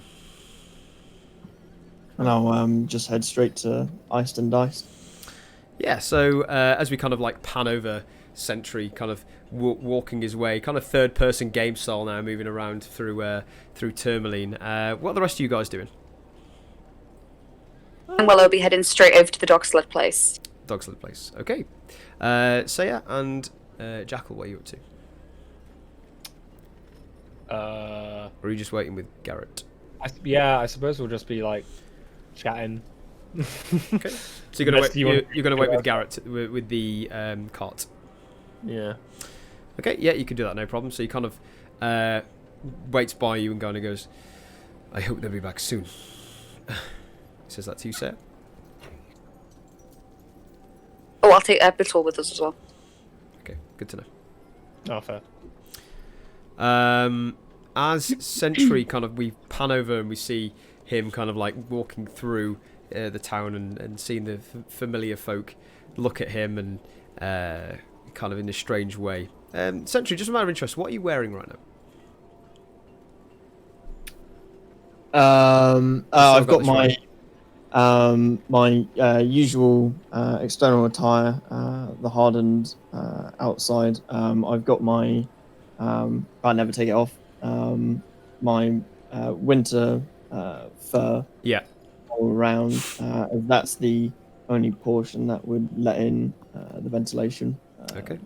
Cool. Cool. So yeah, you get a few strange looks, obviously, with your physique and kind of height, and you make your way over, and it takes you a few minutes to get to the other side of Tourmaline. It probably takes you a few three minutes ish. So at that point, in conjunction at the same time, Salvation and Willow and Betul are heading in a similar direction, more to the western side, to where the dog sled place is found. So you'd find yourself in the middle of the city, and Salvation, you are. Let me just put a little circle. So you would know that the dog sled place is around here. Oh, can you see my map at the moment? Are we all on? Yeah. Cool. Yeah, so the dog sled place is around here with a little green circle, and Iced and Diced is across from the Blue Clam.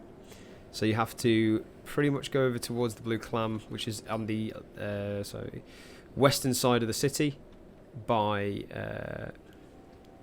the Blue Clam. By the lake. By Mere Doodlan, which is the lake, which you now know because of the map. I can spell that later, obviously, if you need to. Which Mere, spell it for you. Maerdundon. Dooldon. There you go. Dooldon. Mere Dooldon. Let's call it that. Dooldon. And the Iced and Diced is roughly here on the left-hand side. Cool. So you make your way over, and as you guys kind of like walk through, we go to Sentry first, kind of go to the very familiar building, which is the smaller kind of like makeshift woodworked stack of this kind of like different materials, but it's a little bit sunken in with a smaller door, and you can see like kind of like a bit of smoke coming from the chimney, pumping away. What would you like to do? Would you like to knock on? Knock on the door. Gaston, Beatrice, it's Sentry back. Are you in? You kind of like takes a second, and you hear the lock start to go, and you hear it, and he goes, hello, how are you? Just fine. I'm guessing you're coming about your order. Is that right? If the gems are ready by now, that would be great, thank you. We seem to have half ready for you, but the rest will take a little bit longer than we thought. That's fine. It's gold that I'm collecting, isn't it? Yeah, because they clean and swap the gems, don't they? So yeah, it's you'd be exchanged from the gems. You'd be getting the gold's worth, which I believe we said. Well, unless you've got it up before I find it. 20 billion gold. 20 billion gold. Well, I'll see what you say first, and then I'll say if it was more. I mean, you could just tell me, so as we go through millions of I notes. gotta find it. So Yeah, I mean, sorry, it's all the way back at Act 8. I mean, we could just settle it on 1 million gold piece. Definitely not 1 million. No? That'd be fine. Let's have a look. Yeah. There we are. Got it in here. Beep, beep, beep, boom. Bonk. How much was it worth then? Bonk. Because it was the amount of hours you were doing it for. You did it for 2 days, if I remember. One was 5 hours, one was 8 hours. I think it was like... When I was first down in the mine and I stared at the cavern wall, I found 5 gold pieces worth of geodust. Then did 1 canvas sack whilst we were all down there, and then went back a second day to get another canvas sack. And then I did some as well and gave it to Sentry to hand in. As well. Yeah, Yep. it basically worked out as 10 gold per hour. So if you worked out how many gold per hour, that's how much it's worth. So with the 5 geodust and the 100 gold each, with the 50 gems. So yeah, okay. So he kind of looks at you, and as you said, that kind of goes around the back, and you hear kind of a rustle and bustle as the door closes, and you kind of like see him come back with a chart of parchment on this wood, and he comes back at you and goes, "We've got some of them we had to throw away because of reasons unknown, but we have done roughly 36 gold's worth so far. So I can hand you that right now." Okay. Thank you for that. And I'll just because I know that the door is obviously. So your hand is like leaning it. Like the door is not like tiny like the burrowers, but like it's only about 4 foot big, and you are 6 foot something. So it's a tiny door. And you can see the familiar gold chain hanging around his neck, and you can see those glasses with the glasses in glasses that kind of go down as his long nose points at this chart and goes, "Yeah, it says there." And can you read Gnomish? No, I don't think I can. Nope. Okay, so he shows you the chart and goes, "Says there," and that's how much we got, and he kind of crosses it off.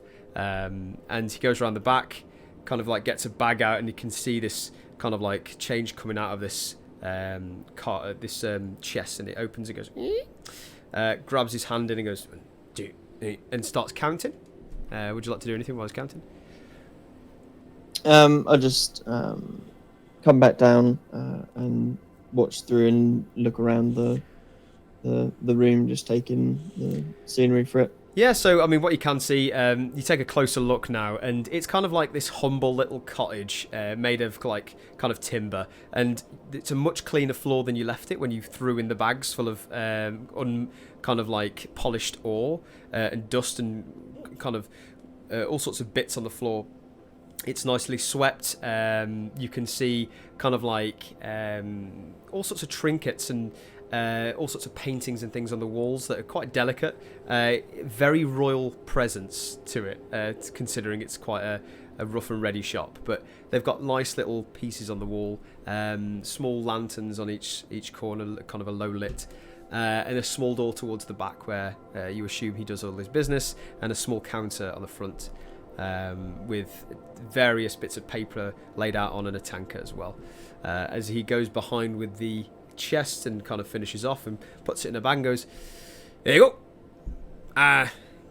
Thank you very much. Come back in the next few days. We've had obviously some sort of issue with the building, but yes, it's been busy, and yes, we should have this done for you soon." Thanks. Did were you affected in the raid? Has there been much damage? How's the town coming together? The town is becoming much more livable. For the last few days, there was some issues Matthew had to sort out, but you know how he is. He gets to the point. But I believe we had a few parties at the Blue Clam, which I'm thankful you weren't there, because last time you ruined my meal, and I'm quite happy that the town is becoming back to normal as it is supposed to be. Well, thank you again. When the rest of the gems have been sorted and cleaned, we should be back by then. So I'll be seeing you, and I'll turn around and pop in my. I'll pop it in my left side compartment. Yeah. And go off. How much was it? Sorry. 36 gold. So add that to your inventory. Yeah, at this point, he kind of goes, "Is that it?" Yeah, I'm off. Yeah, he kind of goes, "Hope to not see you soon," and then shuts the door. You can kind of guess there's some sort of tension still, possibly, where you shoved him over earlier. But yeah, he's happy to do business with you nonetheless. GTA panning over to Salvation and Willow, moving in and finding this small shack. Now, this is kind of like an outer garage menage kind of feel, so there's no inside. It's just 4 posts and like this kind of like angled roof. And underneath you see small pens, and you can start hearing barks of dogs and kind of wolf dog figures, so such as like huskies and things like that. And just bear with me a sec. You guys are testing me today with my things. We're returning to location. Sorry, not sorry. It's fine. I think Sarah just really wants to have a drink at the Blue Clam. He wants to go back. I want you back. One day. One day. Imagine if you guys just drank the night away. That'd be hilarious. Yeah, man. Fuck your husband. We want to get drunk.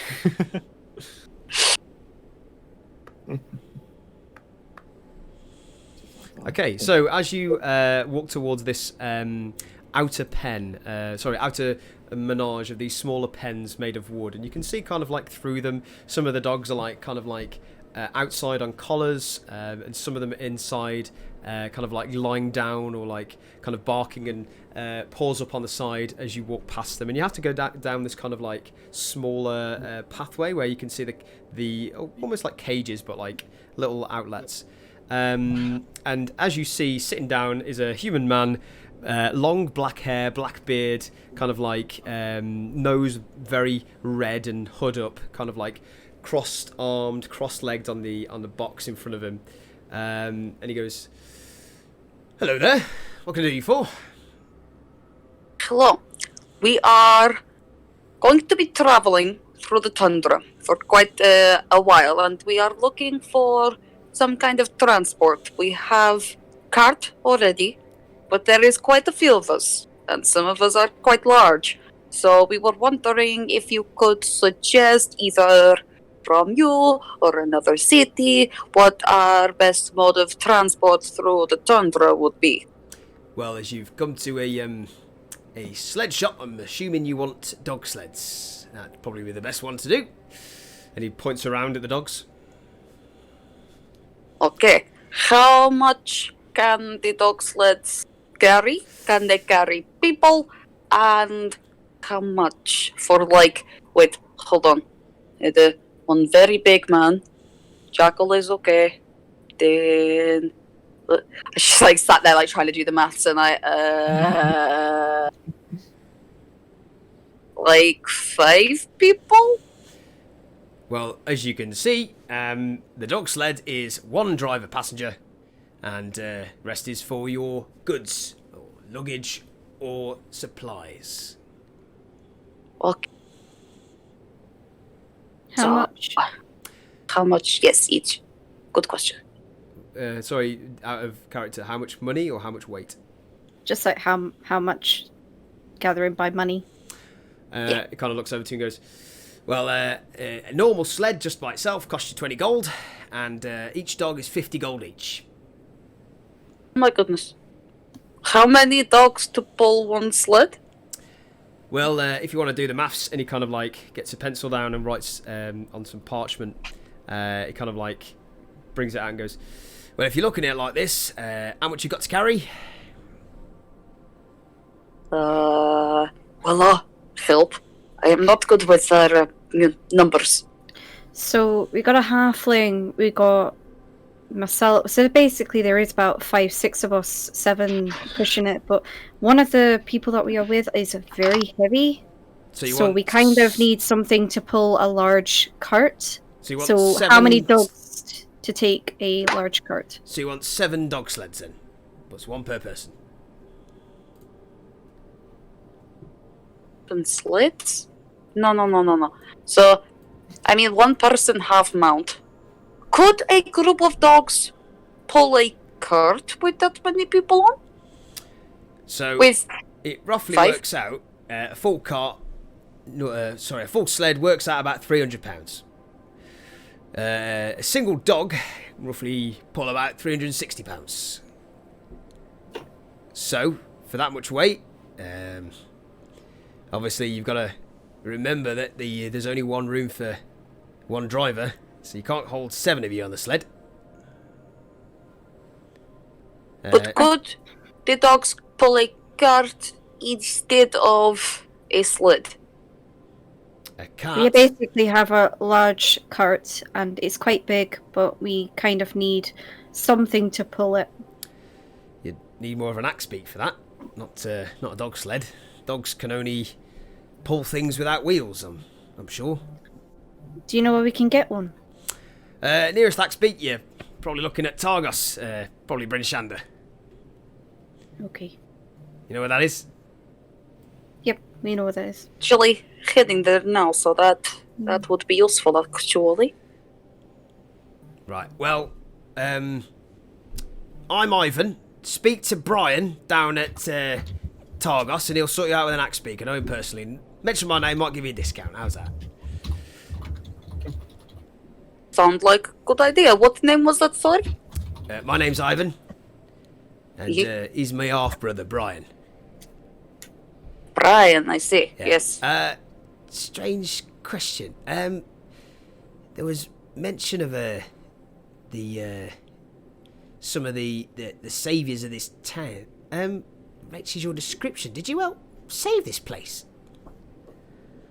Oh, that was us. We have returned after a short excursion north. Yeah. Right. Say to Brian you want the strongest one.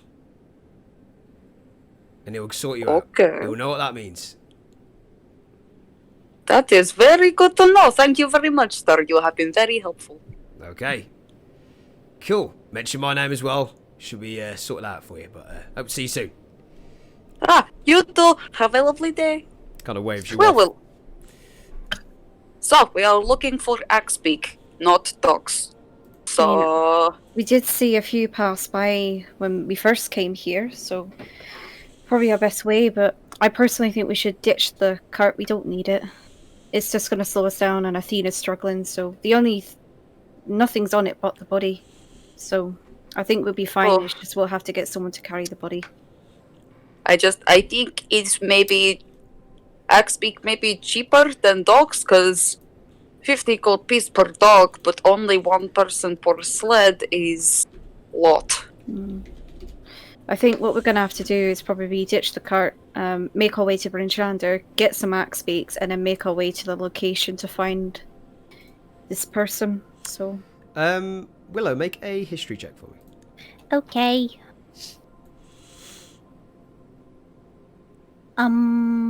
History. A 14. Yeah, with a 14, I wouldn't say it's difficult to know. Spending this small amount of time and the hustle and bustle and things you've heard around Tourmaline, especially within the Blue Clam, you remember that the price of animals and animal hire is roughly the same. So you'd assume that if a dog is 50 gold, you'd assume probably an Axebeak would be the same. okay, roughly same.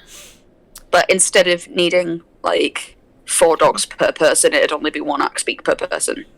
You wouldn't need to buy a sled with it, so... You would also know, you've seen these, from kind of passing and going backwards and forwards, that Axebeaks actually do have saddles, and you can ride them similar to horses. Well, if we do get axe beaks, they probably will be the same price, but we don't need to spend extra money for sleds and that, and, you know, they just seem like a safer option, and a little bit taller too, so we'll be off the ground a little bit. Probably better with the terrain as well. Not, you know, Exactly. dragging something they can step instead. Exactly, so I think we're just gonna have to be on foot to Bryn Shander and then get it there, but, you know, travelling will be a bit easier once we make our way to this place. It will be fine until Darkos, probably. Or Prince Shander. Let's get back to the others. Yeah, let's go. No. Make my way. Woohoo! Yay. Math is hard. Maths is so hard. I am not good at numbers. Amazing. Yeah, that's was a lot of people who don't numbers. have to do maths go and do the maths part. So you guys kind of make your way back. Would you like to do any other business in Tourmaline, or are you making your way back to the car? I'm just going back to the cart unless Sal wants to do anything. Nope, also heading back to the cart. Yeah, so as you kind of leave the kind of pens and area, you see the dogs, and you see Batul kind of like stroking one of the chins as you leave, and she kind of goes, bye, like a really happy like bye bye kind of. And you can see clearly, and you remember Salvation, the time you spent with very similar animals, as she is very fond of these dogs. As you walk off back into the smaller town area of Tourmaline, where you can see some more of the building works and some more of the sounds of the town as well, as you make your way into the middle of it. But no time at all, you kind of like bump into Sentry halfway as you both come out at the same time-ish, as you kind of meet crossroads. So you're both near the entrance, but you kind of see Sentry kind of walking past as he dominates over these other patrons of the town. So Sentry, you now see the familiar Willow, Salvation, and Batul. What do you do? Hello! Did we find any beasts of burden here? No. Well, not exactly. The dogs were going to be a little bit too expensive and not quite right for where we are going, but in Darkos, we should be able to find axe beaks.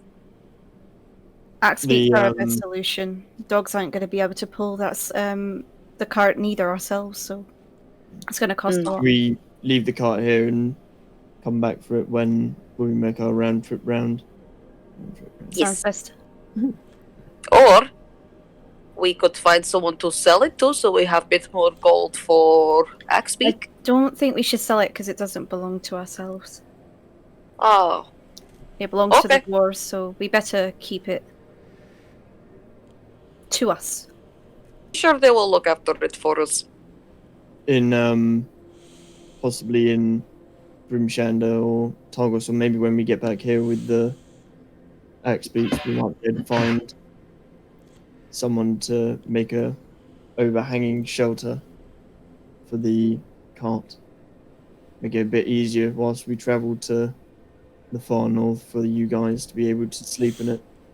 Sounds like a plan. We should have a bit more money by then, hopefully, too. I hope so. The ice and dice, they work slow, but some of the funds are back. By the time that we get back here again, I believe the rest should be done, and we can procure the rest of what we need for the journey. That is good to know. And I'll just go on back again. Yeah, Okay. we'll make our way. Make your way back to the cart in no time at all. I would say Saya, Jackal, and obviously Garrett. Everyone sees the dominating figure of Sentry come back with his party, and Garrett kind of waits with a bit of an anticipation, cross arms and tapping his foot kind of thing, looking backwards and forwards. Kind of, he goes, "Glad to see you back. Did you get everything you need?" Everything that we could get, yeah. We'll have to ditch the cart. Should we ask if we can leave it at the town hall, or I'm sure I could go and put in a good word with Vernon. He might have somewhere to at least look after it. Good idea. Or you could possibly ask the patrons if they need any sort of transport for their goods. And he points at all the materials they're bringing in and wood. You can see clearly now there's like a line of people just in and out, just circling around, going to different various buildings for materials. Could see if they want to borrow it for a bit. Yeah. Might even get a little bit of coin out of it. Won't be much, but could get something. The cart, though, we may need to deliver back to the dwarves. Yes, but they could maybe use it for a bit, save it, just sitting around gathering snow. So sorry, what about Asterix? What are we doing about her? She's gonna have to be carried. Could you carry her? I am happy to take up Asterix once more. I would, but I am not quite strong enough, I am afraid. Okay then. He kind of looks down, kind of like you see his expression drop, kind of like a bit nervous about this, but he goes, "Shall we make a move on?" I think that's best. Hey, look, don't worry. She's in the safest hands with Sentry. I know, but I try and forget about it, if I'm honest with you. The cart. What are we gonna do with that then? We're gonna. I'm gonna look around, see if there's anyone whose cart seems to be a little bit tattered that might be coming in, a bit broken, a bit worn down. Yeah, I mean, it doesn't take you long to find some sort of like a group of individuals with wagons and supply trade and things like that. And you kind of get a few people that are walking past, kind of battling the blizzard with these heavy logs. And they kind of they've been walking past with these logs backwards and forwards, delivering. As you've seen them a few times, just standing there. They're both humans, as you can see, with their hoods up. One of them's got quite a thick beard. The other one's kind of got ginger hair all the way down to his eyes, as you can just see. But they look like they're blushed and they've worked hard. So you could go up to them. Does anybody have some parchment and ink on them at all? Don't I always? Willow, do you mind coming with me for a second? Sure. And I'll walk over to the people I saw. Oh, sorry, say that again. I'm going to walk over with Willow to the people that I saw. Sure. As they've come back, you can see them collecting from the stack of timber, and they're about to pick up the wood, and you go up to them. Yeah. Good day, fine people. I couldn't help but notice that, your card, it seems to be a bit battered, a bit worn down, and you could be in the need of a bit of sprucing up. Now, am I right with that? The ginger-haired one kind of like looks back at you, flicks his hair back in his eye, and goes, "Hello there, small one. What can we do for you?" Well, like I said, it looks like you guys might be in need of a cart. Jackal says, slightly pissed off. Darren, he said we could have his cart. Are you giving us a cart? Well, are you in need of a cart? Well, we got a lot of timber to move, so a cart could help. Aye. Well, by chance, it so happens that we have a cart we're not going to be needing for the next couple of days. Now, this cart is our property, but we are more than happy to rent it to you for a very, very cheap price if you'd like to use it. Well, what do you mean a cheap price? Well, how much would you normally pay for a cart, my friend? Well, depends whose it was, really. I mean, if it was Bernard's up the road, he normally, sells tools at a reasonable price, a few silver apiece. But cart, I mean, we have makeshift things we use, like carts, but they're more like wheelbarrows and things. But we could use that. And he kind of looks over towards where the cart is and goes, "Oh, blimey, that's pretty big, isn't it?" It is big indeed. It can definitely, easily carry a lot of the timber that you need. Now, you name a price, and we'll say charge by the day. How much would you normally pay per day for a rent of a cart? You personally, friend. Me personally, to work around the town, we normally borrow things around here. We don't normally pay for them unless we need them properly. But I would expect probably about 20 silver, something like that. Well, I am prepared to offer you to use this cart for your need until we get back for 5 silver a day. How's that sound? 5 silver a day. Oh. 5 silver a day. You hear that? Okay, we'll take it. He puts his hand in his pocket, grabs 5 silver out, and right. goes, Of course, we just got to do the formality bits. I've got my lovely friend Willow here, if you don't mind us writing up a contract. This is the first time I've had a contract. Oh, well, it's only because we're going to be out for a few days, and we're not exactly a legitimate type of business, so we just got to get past all the formalities. Of course, we expect the cart back in one piece, otherwise you'll be liable to pay for it. Shall we step out of the wind a bit? I can't quite hear you down there. Right, hold on. And he kind of goes round a kind of nook on the side of this building and goes, right, we can talk here. The wind's a bit... There's a blizzard today, you've probably not noticed. You don't want your contract to blow away. We're having a contract. No, it's fine. It's like I said, we're just not we're not the card type selling people, but we're happy to lend it for you for a few days. Basically, it'll just say something along the lines of, we give you the card for this amount of time for this price, and then if any damage was to come to the card, then you would have to pay for any relevant damages. How does that sound? The other human with the beard comes up to you and goes, all right, we'll take it. Fantastic. Well, once my lovely friend Willow has written up the contract, if you could just sign at the bottom and the card is yours to take. I've never signed anything before. Do I just put my name? Yeah, that's about right. All right, no problem. I can do that for you. And he kind of like scribbles this really very rough name that's so hard to read. Kind of, and you assume it looks like Pete or some sort of like name with a P. You don't know. You haven't got a clue. Pete. And where do you live in town, Pete? We do, yeah. We you know the Blue Clam? We live up by, I do know the Blue Clam, we indeed. live up by there. We're fishermen by trade, but we've all been called to help the town out. Okay, I just want to insight check that, see if he's being deceptive at all with the fact that he lives in Make an town. insight check, yeah. It's good old Pete. Natural 20. Natural 20 is telling the truth. Like to the degree of he looks a bit like a simpleton to you, possibly compared to other maybe associates you've spoken to who've given you jobs in the past, people you've known, affiliates and things like that. You would assume that this is a very common commoner. So, Fantastic, Pete. Hello well, there. like that kind of. Yeah. Yeah. Yay! Well, the card is yours to take. I trust it will be nice and cozy when we come back to collect it. Right.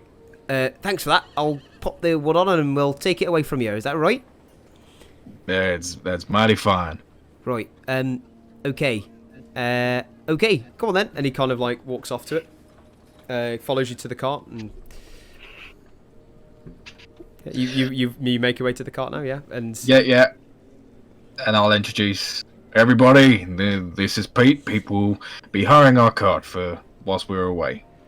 Hello there. All right, people. Good to me. I'm gonna just scan over him, get the look over Pete. All I can hear in his voice is just the greater good. Yeah, I mean, you guys kind Great of big bushy beard. take a longer look. It's just there's no necessary beard. It's kind of like some sort of chin hair, but it's not grown there yet. But he's got like a long kind of fringe that kind of is messy and wet at the moment because of the snow.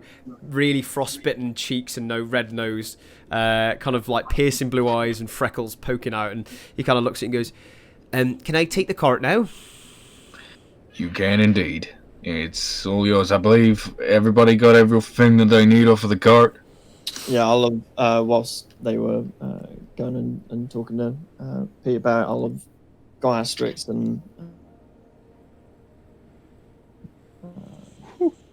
back on my back. Okay. Back on the back. Cool. And he kind of like brings over obviously the other guy who's with, and they kind of like lift it up and go 1, 2, 3, oh, and they kind of like push it over, and you can see now the cart's wheeling away towards the timber of where they once were. And as he leaves, he goes, "Thank you." You're more than welcome. Right, so I've sold the car for about, he gets it for 5 silver pieces a day. It's not much, but at least it can be chucked in to be used to get you guys some kind of mounts. It's better than it just sitting around here for nothing. Fair enough. Are we all ready to depart? I think so. And Garrett kind of turns around and goes, "Right, let's go. Shall we go?" Yes. We got a brand new fancy wood card, and I'll give you the key. So he kind of like turns around and goes, grabs his backpack and his hood, and he goes, "Better get on the trail. It's going to be quite a long journey from here to Targos, if I remember." If it's still blizzarding, I'll take whatever's left from the rope as well. Should we start tying ourselves up together? I have some rope too. If you stay by me, I don't see any need for a rope. Good. There's nothing wrong with taking precautions, Gary. We don't want any mishaps to happen. No. Although we fully trust you. You're more than welcome to guide us along the way. Sorry, I'm probably a bit hesitant. You guys do what you want. Should we go the same marching order, or what do we like? What do you guys? Yeah, same marching order, I guess. Same marching order? Yeah. Amazing. I'll mount up on Athena. Okay. Cool. Cool. Yeah, so you guys begin your journey on the familiar cold and snowy trail on the familiar where you've been a few times, I believe, now, backwards and forwards, towards Targos. And as you're kind of like leaving the town of Tourmaline, you can see now that the roads, there's not many people on the roads that you normally see, and you begin by just putting one foot out in front of the other, and you kind of like 20 minutes go by and you look up and the blizzard kind of like subsides, and it starts from getting very, very heavy to pounding you in the side of the face to pretty much clearing up to it as much as it normally does in Icewind Dale. Which is kind of a relief for you guys. So as you're trudging along, now lighter, kind of like you see Garrett every now and again looking back just to keep an eye on Asterix's form. I keep getting that wrong. And seeing if the body's still tied up. Would you guys like to do anything on your journey, or would you like to time warp into Targos? Still keep an eye out for. Yeah. Hi. Make two, one for every hour. Sorry, how many hours is it? 4 hours, I think it says. Make 4 perception checks for me. Everyone? Whoever's looking for things. I mean, Sentry's looking for herbs. If anybody else is doing anything else, then we can make the relevant checks. 22. I'll just do what I normally do, keeping an eye out for danger. 11. So 4 perceptions from you as well, Jackal. Nice Nice rolls. Sentry, we've got 2 more rolls to go. Yeah, 20. I'm just doing it with because it is 2 rolls. Oh, so fair play. Yeah, might as well. 23, Smart 11. ass. Yeah, okay, cool. Just do 2 others just in case, just so I know. What? I know what you were doing, but I was taking the first one. In other words, a shit roll. Roll again. Not necessarily. The other 2 First one's pretty good. 10. Yeah. Yeah, I just want everyone to roll the same rather than just use. The same roll. And 20. I would go with that one. That's fine. Amazing. 11. Sentry, with the first few hours of your journey, it becomes much relief to this kind of blizzard dying down, because as you're walking past, you can see now just popping out the ground as some random shrubbery and the odd kind of like forest flower. You see the kind of snow flowers pop up, and the odd animal kind of skits along, and you kind of go in about 15 feet in front of you. You see a hare just nibbling on something, and you go over and you push some snow to the side, and you see two very familiar flowers on the list. And I would like you to add 10 gold piece worth of the herbs that you need. Yeah. Also, Jackal, you see the hare rabbit that goes over to the side where Sentry kind of has a look and looking around. Now the blizzard's died down a little bit. You kind of like see some wildlife and some animals, but not necessarily any danger. Okay, that's cool. Jackal, I'd also need your 2 chosen things that we spoke about as well, if you don't mind. Hang on, I will whisper something. Yeah. I will whisper something quick, so I just need to ask something based off of that. Yeah, absolutely. Can I look for any flowers, please? Would you like to do this on the duration of the journey? Because if so, make Yes, 4 please. perception checks for us. I didn't want to interrupt. No, that's fine. Go ahead. Oh yeah. Why not for flowers? The other thing as well, Fraser. Mm-hmm. I didn't find any of them as well, did I? I gotta get my sheet up. Sorry, what are you sending me? Sorry. The whispered thing. Oh, I'll whisper again. Not bad rolls. Oh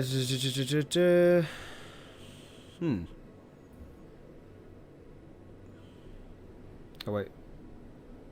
You sent me on Discord, mate. No. Roll 20. Oh right, Yeah, sorry. It took mine roll 20 as well. took ages. Sorry, I just rolled as well, so it may have just like. Yeah.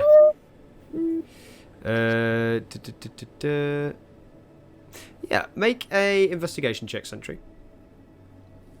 Just a quick one for me. 19. It takes you probably to the end of the second hour, but I would say so, yes. Cool. With that roll. And I'll let you know. Jackal. Okay, because whatever that is, that will be one of them if I did know. I'll message you. Give me a sec. Cool. Because I can't go on the computer because of weird reasons. Wah. Oh my god. It's a shame you can't like do like whispers and general to like connect in a way. So if people went into whispers, it would be the video would stay the same. It's the only downside. Okay, that'll be one Fraser, and the other will be. Let's go for Tiefling. Why not? Okay, cool. Good to know. Do I find any flowers? You, with a natural 20 from your first hour, I would say that towards the start of your journey, obviously when you've seen Sentry kind of nosy around, you see him moving snow across, and you kind of like, obviously he's being very careful with Asterix, but you see him like nosing around these bushes.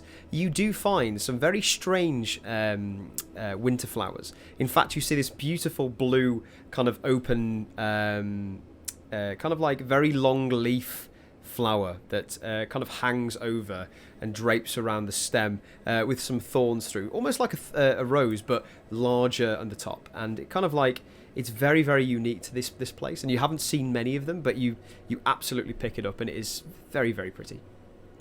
Awesome.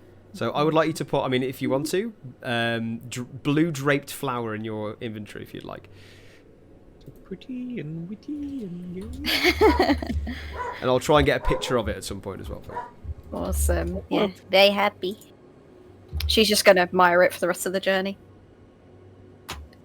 Okay, that's And not start bad. writing down about it. Like,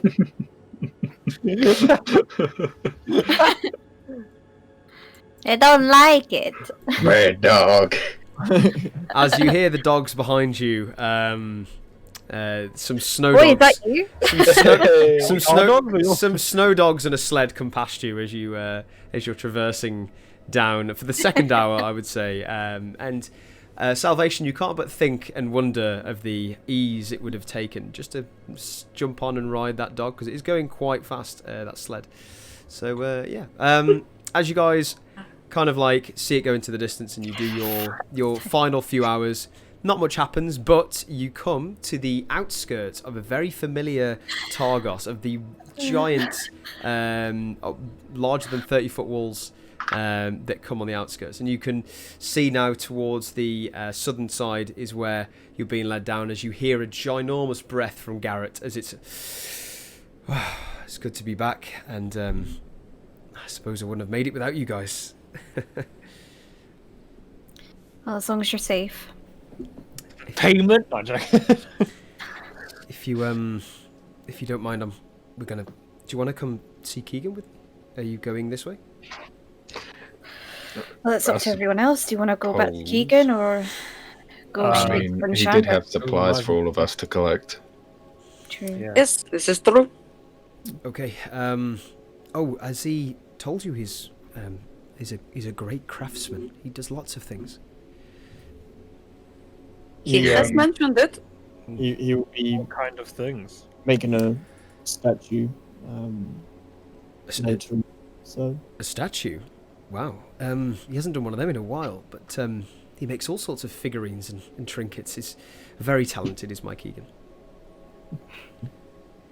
And he kind of like shuffles his bag up and goes, you see a better, straighter posture walk on now, and you can see the familiar wall come up as Boy kind of is hugged to his leg again, as Boy bolts at the very similar position of where you guys first found Keegan. And there are some worksmen on the wall as you were going past where the wall's being built. And you see a particular builder at the very, very top of this wall kind of look down, and he fireman slides down this ladder, kind of like legs out of the side, and goes and kind of jumps down and he goes, Boy, you've returned, Boy. And he kind of looks up, and his face goes into tears as he sees the familiar face of Garrett, and he runs fast as he can and jumps straight into his arms and goes, I thought I lost you. Oh, and he goes, and he kind of hugs him and goes, it's okay, I'm here. Boy saved us. Boy's the reason we're here. Thank Boy. And he kind of goes down to Boy and goes, who's a good boy? And he kind of like grabs him in and looks at you. Keegan looks at you and goes, thank you so much. Come. Cider. Warm cider. Joints? Yes, warm cider. Come. And he Why not? and he kind of running. goes linked arms with Garrett to the smaller hut.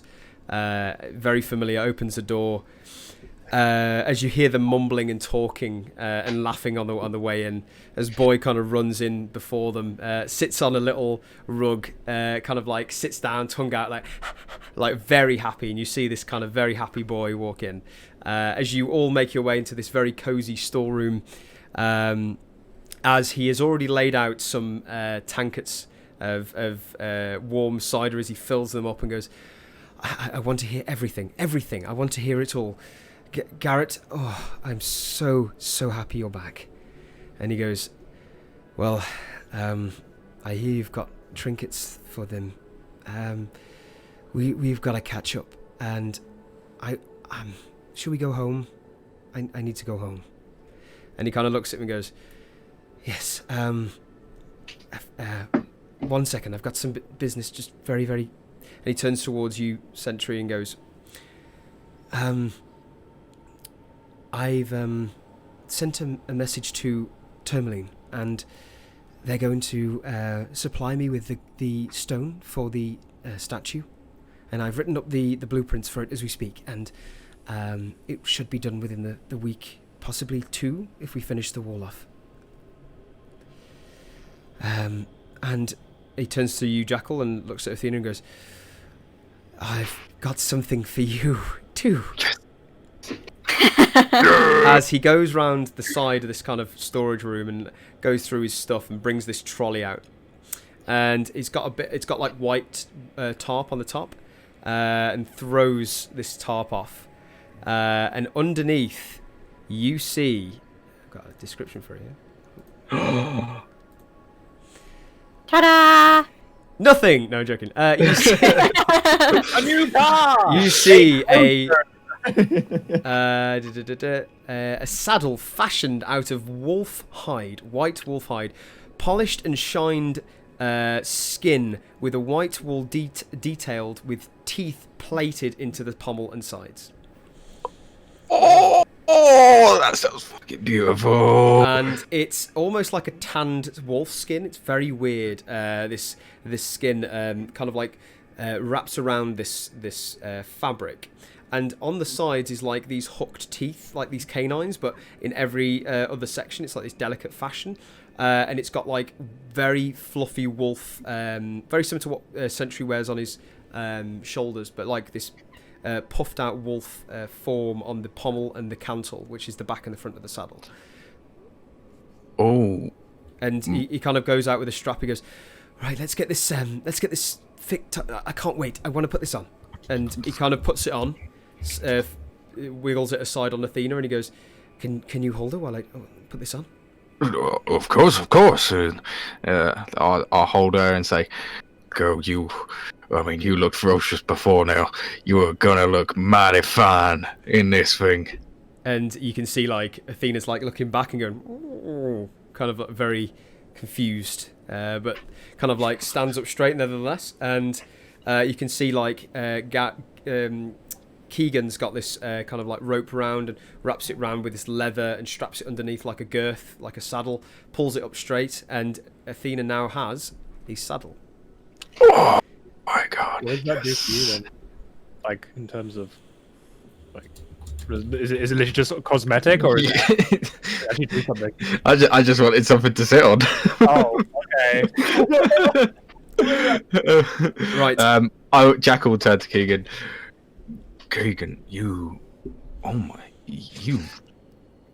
a master craftsman. You've gone above and beyond with this thing. Look at her. She looks amazing, and this certainly is gonna keep me comfy and warm, or at least to the best it can do. Oh, thank you so much. You're so welcome. Now, if you don't mind, enjoy your ciders, but I've got some much catching up to do with my husband. And he kind of like links arms and kind of like throws him out of the like with an arm, kind of like, and you see Garrett kind of go, thank you, and kind of like walks away, and you see this kind of into the distance. They are so I'm legit tearing up. That's so cute. Yeah, he takes his obviously his work gear off and walks into the distance. But yeah, you now have your warm ciders to yourself in this little kind of workers' hut, and I'm going to take a break for a minute, guys, if that's okay. Yeah. Wait, break. Okay. Weird.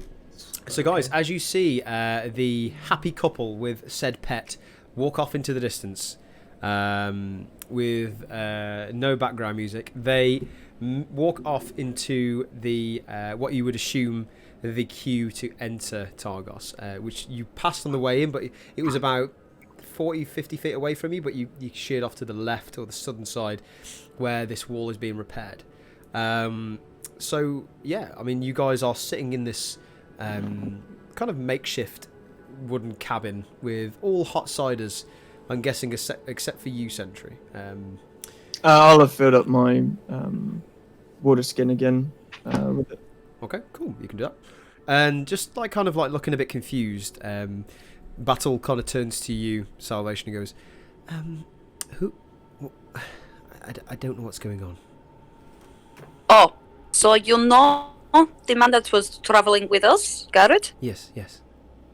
Well, we met the dog boy in Tourmaline who led us here to Keegan, who you just saw, who was Garrett's husband. And he sent us out to find Garrett on the mountain because he had gone missing, and the dog was trying to get us to go find him. So that is why we were on the mountain. We were rescuing Garrett and his friend Lou.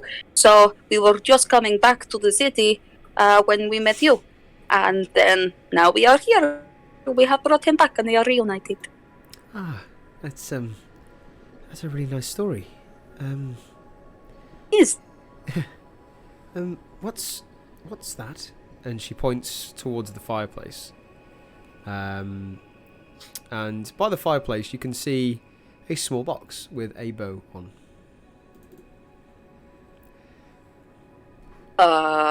It's a I box.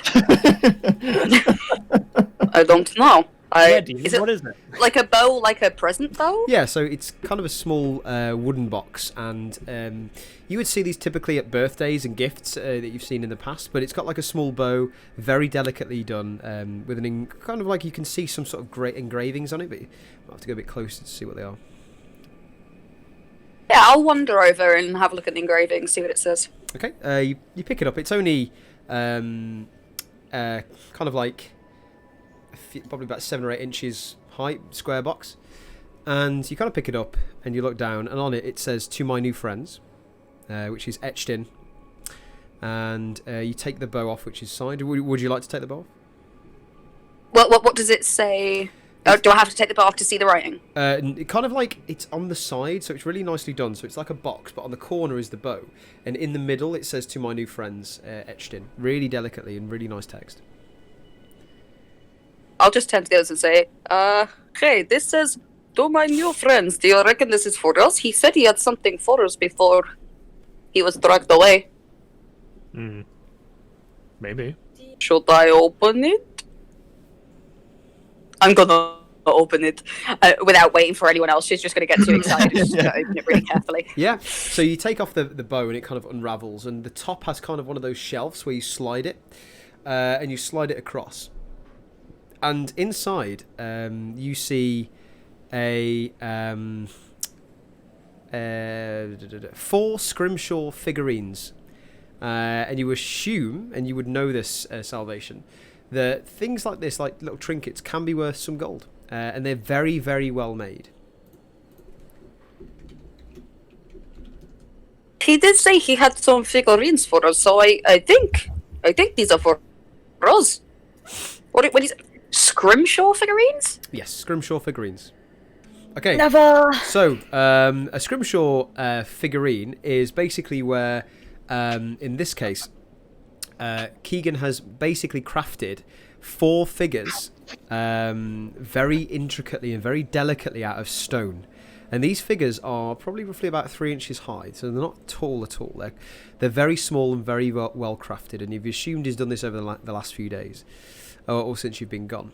And the first figure resembles a larger, so it's probably about 3.5 inches, with a kind of like chiseled face with eye slots and a metallic-esque body, and it has like nooks and crannies in certain places, and it resembles Sentry.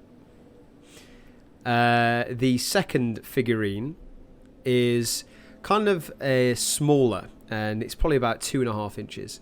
It shows a hooded figure with a mask on the front, with some leather straps and black armor and some robes and various bits and bobs, and you would assume that resembles Jackal.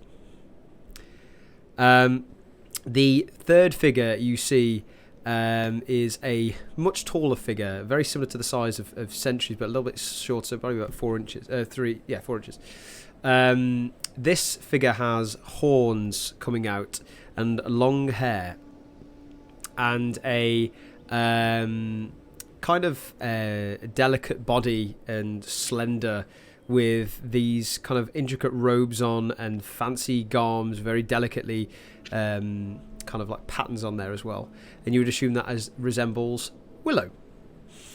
And the fourth figure you see is a figure of a smaller, younger looking male with kind of like this black hair and kind of not as intricate clothes, but you would assume this resembles the form of Saya. And you look further on into the workshop. You can kind of see this little bench and saw and these handcrafting tools on this table. And there is also a 5th figurine, but it is not yet finished. As you can see, the top end of this figure is from... It's like a block of stone, but at the top you can start to see the horns and the hair. And then it kind of goes from like... You know when you see a half-finished sculpture where you get the shoulders, but then the rest is just block? You would assume... I would kill for these in real life. That would be so sick. You would assume this resembles Salvation. If it was a real thing. And you open these in kind of like happiness and like a bit of kind of, you think, oh, maybe I shouldn't have opened this because it's probably not finished. But nonetheless, you have these figurines. Would you like to take them or leave them?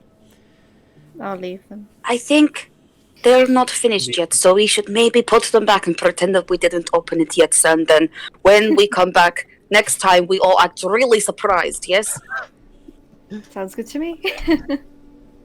Okay, I'll desperately try and like tie the bow as accurately as I can to how it was before. Okay. Make a performance check for me. Only one roll. It's still weird just doing that. Oh no, that's a 5. Okay, yeah, so you place the bow back on, you tie it around and put all the packaging back together and put it in the same place as best as you think you can. Okay, would you like to do anything else? You guys are sipping on your hot cider, and for those who are drinking the hot cider, it is a very comforting and warm sensation. It's like when you have a brew and you have a cup of tea and it's a cold day and you've just come in from a long walk. It really kind of nourishes the senses. Your smell, your nose first off gets pretty much unblocked from the alcohol as well as the heat, but also you get this warm tingling sensation inside. Very sweet, very nice. You said we had a little look around the workshop. Are there blueprint-esque looking documents anywhere? I mean, walking over towards where you can see the desk where the figurine is being built. You look over and there's books. There's all sorts of crafting tools and materials. Some you would assume for bigger sculptures like larger hammers, and then underneath you see stacks and stacks of scrolls of all sorts of different like blueprints, but more so like buildings and walls and things. And as you unravel them, you can see that these may be for some of the buildings within Targos or around the area.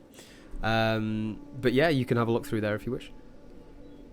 Only if there looks to be one out. There isn't one out in particular. They're all in one section almost. No, I'll leave the blueprints and such then. It's weird because they're on parchment. They're all in different kind of shapes of parchment. So some of them are longer ones, some of them are smaller, different colours. Obviously, you'd assume made by different trees, or the way it's been made is probably out of a different material, but been etched on with the same way with this kind of charcoal pen, which looks quite cool. Mm. Yeah, was anybody like to do anything else while you're here? This is nice. What's the plan now? Are we staying here for the night? Maybe rest up, make our way in the morning, or should we go now? I think it would be wise to at least get somewhere. You don't want it to be completely dark our entire journey. Okay. Have we asked Keegan and Garrett if we can stay here? I mean, I've seen. You're more than welcome to go and intrude and well, ask. We didn't ask. We shouldn't just stay here without asking. I mean, it seemed they were under the impression that we were leaving, and I don't know. But if I was away from my partner for that long, then it might be a bit noisy in the night. Just go knock then. I would knock. I don't understand. Yeah, get Sentry to do it. He's not bothered. No. I'm at the door. Oh, for fuck's sake. What are you guys? Oh, Oh! wait. Wait. Could we not find tavern or something to sleep at? But how long is it to Prince Shander? And don't we need to ask about 4 the hours. aspects while we're here anyway? So- 4 hours so to just- Prince Shander. Just so you're No, wait, no. I got the. Wait. Just so you're aware, you saw Keegan and Garrett go and join the queue to enter Targos. So they're going into the city. They're not anywhere near. He's pretty much abandoned this little. Well, we either go back This is into only Targos or we go to Bryn Shander. And last time we were in Targos. Well, Oh, yes. But the man with the axe speaks is here. I'm happy And to keep I- going to Brinchanda, but it's up to everyone else. I technically was not DM. involved in that whole altercation. Yes. I have it here that it's 3 hours from Targos to Bryn Shander. Is that correct? Because Let's have a look. I'm not sure if I had that down Yeah, correctly. they look quite close on the map. Yeah, I think I might have. Pretty close. I think I might have written it Also, down it was- wrong. Let me just get the exact times. So Targos to Bryn Shander is 2 hours. 2. Okay, so I might have written it down wrong. That's fine. Never mind. Well, I'll convey that. But yeah. The axe speak guy was in Targos, wasn't he? Yes. There He is said also his- a. He said his name was Brian. Brian. Brian. So we need to find Brian before we go. I think I am least likely to be recognized for the, situation. We also need to figure out. Perilu, are you to stay in? Perilu's not with us. Is that with us? Perilu stayed at the Dwarven city because she had stuff Yeah, to do. she's Oh, down she behind. didn't. Yeah. It was just Garrett and Boy. Cool. That solves my problem. I was going to say we need to find her a place to stay, but she stayed. Cool. So 2 hours. Did you just think we'd all been ignoring her this whole time? Just with your keen mind, Willow. It's been 6 hours roughly since you left the Dwarven Valley. It has gone dark during your journey towards Targos. You did see the familiar blue flash ever so subtly. So when you did reach the outskirts of Targos, or probably an hour away, it went pretty dark very quick. If not, probably an hour and a half, 2 hours away. But I would assume at that point you guys would have put your typical dark lights on. I mean, this is going to be standard from now on, isn't it? So say your light from your sword. I don't have it on. You don't have it on? Nope. Okay, Right now. that's fine. I would say that Sentry, you've got a... What are you using for light? The lantern. Okay, and... Jack's on the way. Yeah, Jackal and... Jackal's got the lantern as well as Sentry's following it. Okay, that's fine. And it's on round Athena at the moment as well. So you pretty much, for the last 2 hours, you would have huddled, but with your perception checks, it would have been fine anyway. But yeah, that's fine. That's all I wanted to know. From this point on, it is pitch black. Well, it's up to you guys, but obviously the last time we were in Targos, they attacked Tourmaline, so there is that risk. Or we camp here for the night. I'm sure they won't mind. After bringing back Garrett, I don't think they're going to have an issue. There should be a new town speaker now in Targos. I can imagine that That's my bad. things are different in there now. Nothing ever changes that quick, unfortunately. We don't know whether that new town speaker was a follow-up to the previous one, so I think it's too they risky. could have even more hatred towards us and what's happened. So I definitely wouldn't want to go back to Targos. I ever say we stay here or keep moving, but I'm happy to keep moving. But it's down to everyone else. Me too. I'm happy to keep. We can keep moving, and we take a break in British Shadow, maybe going over a bit of time, but it's safer there. By the way, to let you guys know, it is human sacrifices there again, so keep that in mind. Or we stay here in the shack, make do, because I don't think Garrett or Keegan are gonna have an issue at all after the deed that we've done. So it's completely up to you. Either way, it gives me time to read through my books. So. Sentry, can you make a history check, please?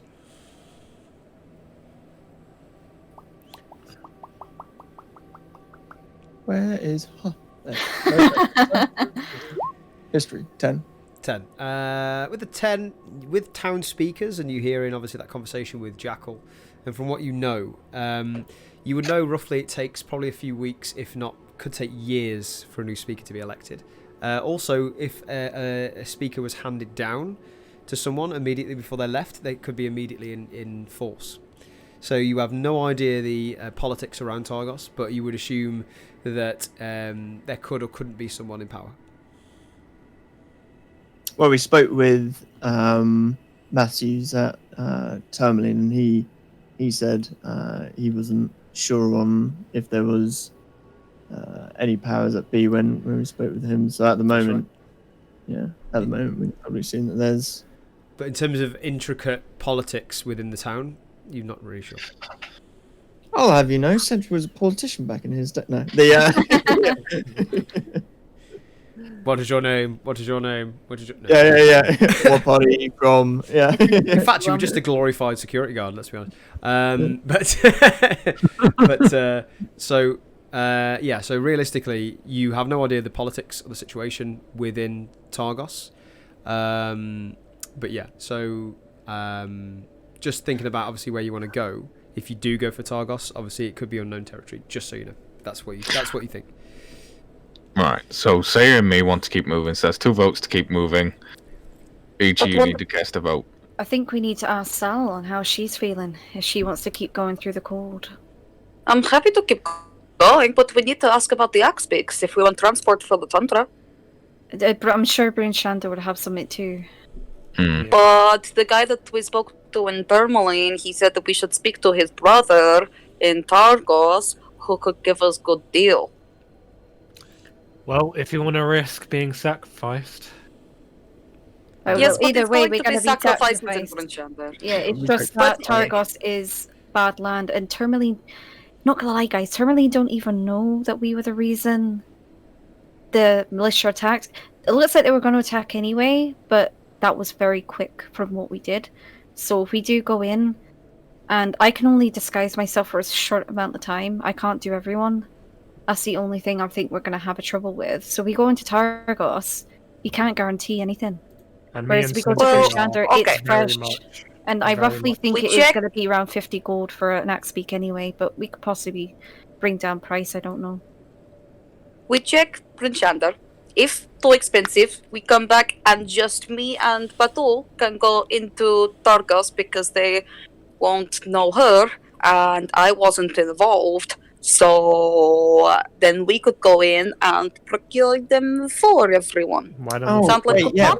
Batul's the ones with it. I knew that we had one lady with us. Okay, so I still have my question. You have a very beautiful orc with you. So we had somebody with us extra. Why don't you two go do that now then, instead of having to make our way to? I know, that's what I was saying. Batul, are you? No, you said all of us go. No, I said me and Batul. Are we going to need to find a place for Batul to stay? I doubt that she would come to the north. I'm not going into Targos, so... I'm not going into Targos either. No, I wouldn't expect you guys to go in. It is fine. Batul, did you have plans to stop off anywhere? Oh my goodness, I forgot. I have a very important question. Willow, have you ever heard of...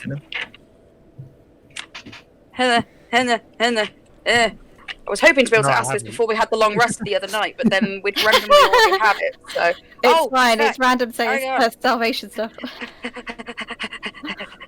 Have you ever heard of the Arcane Brotherhood? Why?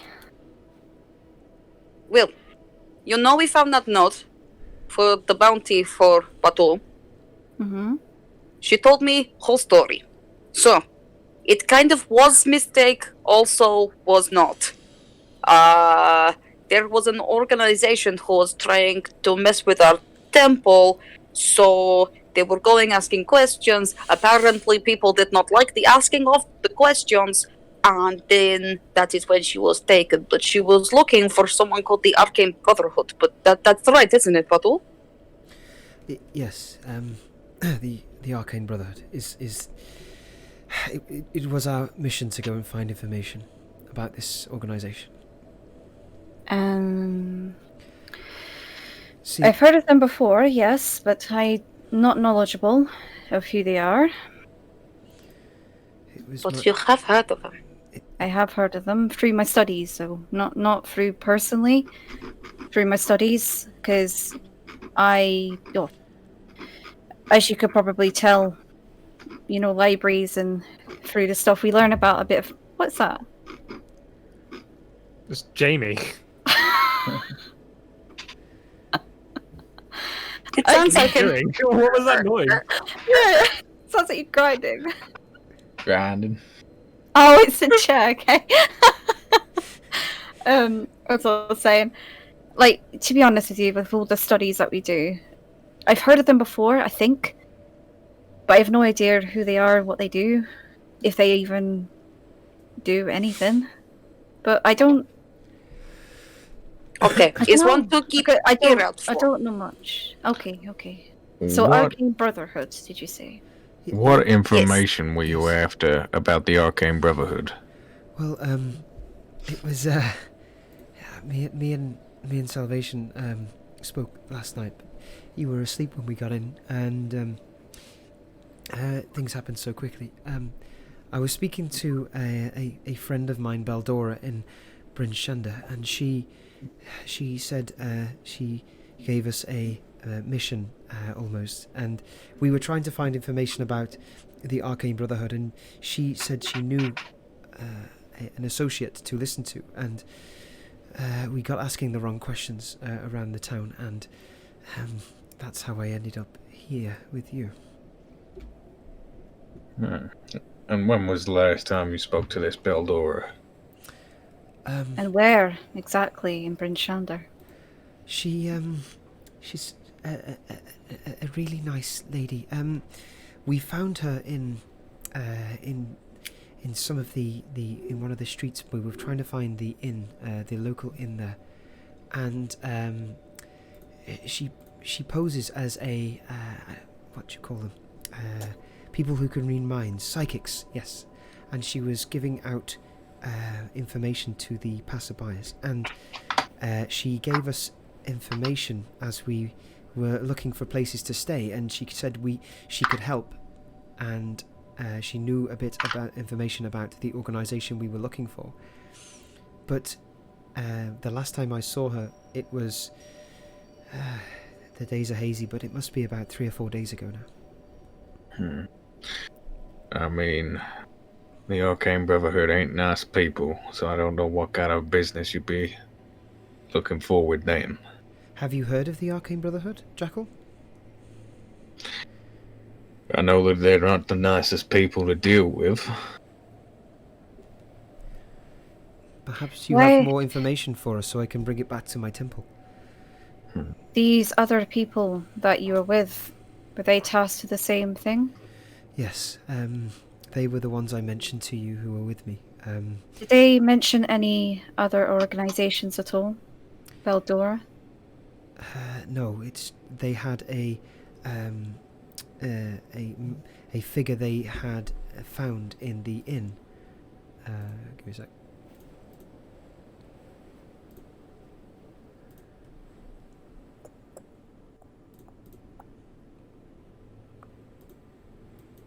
She's trying really hard to remember. In the inn, it was called the North Look, and we went in there, and we were told to sit at a table as these figures had been identified, and we were to make small talk and listen in. But then we got curious and started asking the wrong questions, and I think they overheard. What did they look like?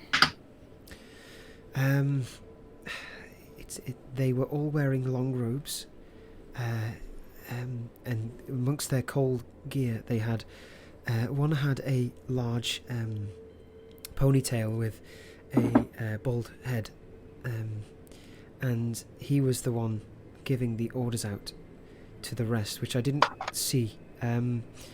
But all I saw was the figure talking to these friends of his, and I asked the barkeep their names, and I think one of them heard me talking to them. And the next day, all I remember is being on the cart.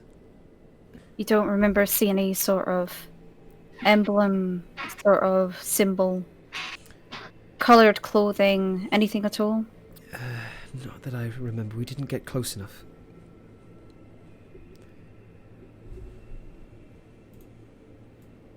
We should probably keep an eye out for these figures whilst we are in Brinchander. We wouldn't want you to run into any more trouble. Hey, Willow, do you have any spare ones of that pretty mask you have?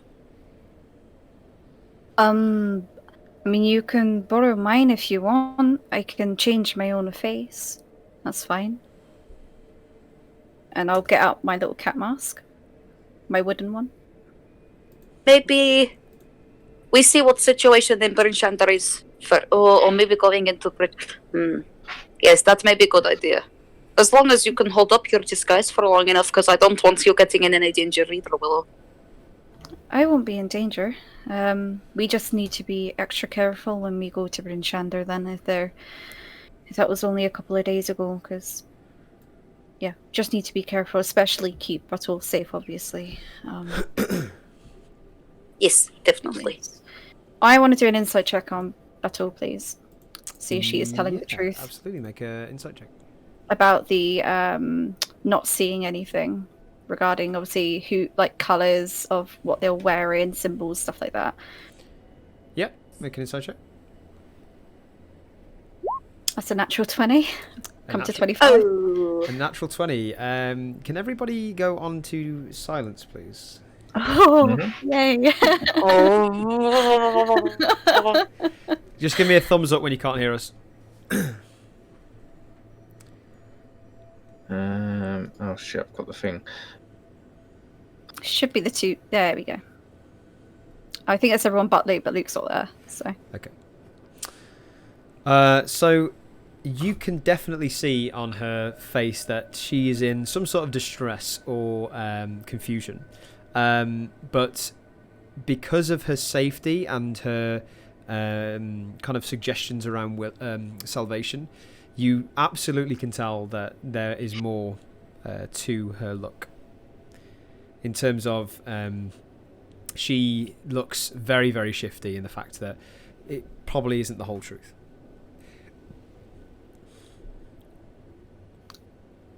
And from that, do I think that she is possibly lying to salvation as well? Possibly. Okay, cool. Thank you. Yep. Hello. Bring everyone back. Come back. Fucking Ollie. And Luke's back too. Perfect. I'm back. Hey. Oh no, never mind. Okay. Well, I guess that leaves a decision, doesn't it? Batul, you can take my mask and pop it on, and I'll change my appearance. That way, it just obscures you. But you've got my jacket anyway, so that covers the majority of what you're wearing. Thank you. But yeah, so should we travel now, or should we rest here and do it in the morning? I personally think we should rest because, well, it's a long journey. I thought Salvation, but they were going to go into. Oh, they're gonna. Targos. Oh yes, sorry, I am going completely past things. Rewind.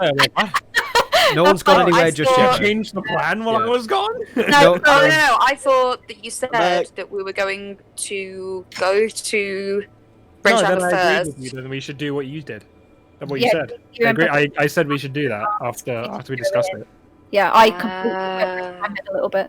So Same. are you two gonna go in? I mean, we can set up camp while you two are in there trying to find some. Yes, spots. sure, can do that. But you want to go find some Axpeaks? Yes. That'll be fun. Okay, wonderful. We will go find them, hopefully get good deal, and then we will come back. Do you think, Sentry, are you going to need one? If we can find one big enough to carry you? I am fine with. Excuse me. I'm fine with walking. Well, we better give you all 50 gold anyway, because I don't think you're going to be able to cover it all, and I'll give her 50 gold from me. To So that is 4 of us.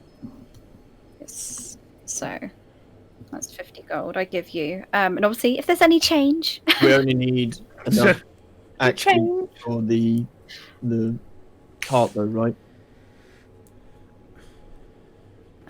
sorry, I thought we will leave. We have left cart. left cart, yeah. The Yeah, castle. I know, We are we going only to need ride enough. the Axpeaks.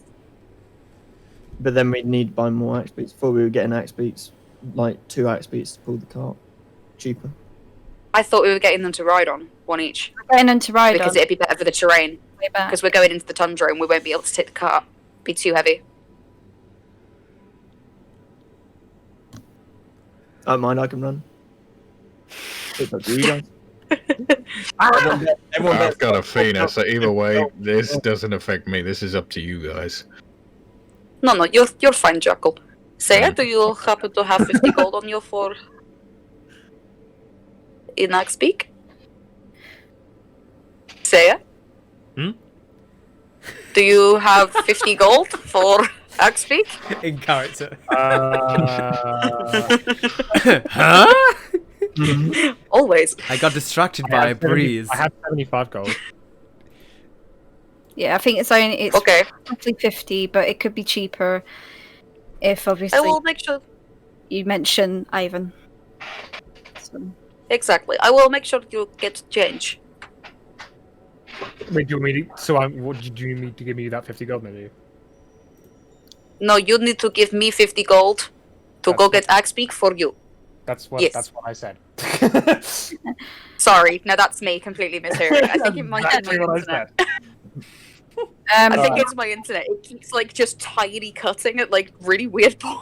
Oh, okay. Well, yeah, okay. I'll give you the 50 gold then. There you go. while Yeah, I don't know why. I thought you were like, "Are you going to give me 50 gold?" And I was Yeah, like, yeah, No. "No." I was like, what? No, I need to give you. All right. I was so confused. Batul, do you have any gold on you after you were taken? No. I don't have anything on me, unfortunately. Insight check. Well, Yeah, make an inside check. I don't trust this one. That's why everyone's inside checking. Was it decided as Batul? Did you say Batul was staying here, or did you say that she was coming with us? going with I think she's coming with us. that's what I'm gonna quickly, sorry to keep interrupting. As Sal's discussing this, I'm gonna go over to Batul. Yeah. Joy. Can we have a word outside for a minute? In a whisper in her ear. Yeah, sure. It's nothing bad. I just want to chat with you. Okay. Go outside. You can keep my jacket on. Don't worry. Okay, she kind of like rustles up and kind of goes in. Just so you know, guys, just so make sure we're not meta-ing, if you do an insight check from now on with Batul, I would want a reason because of it.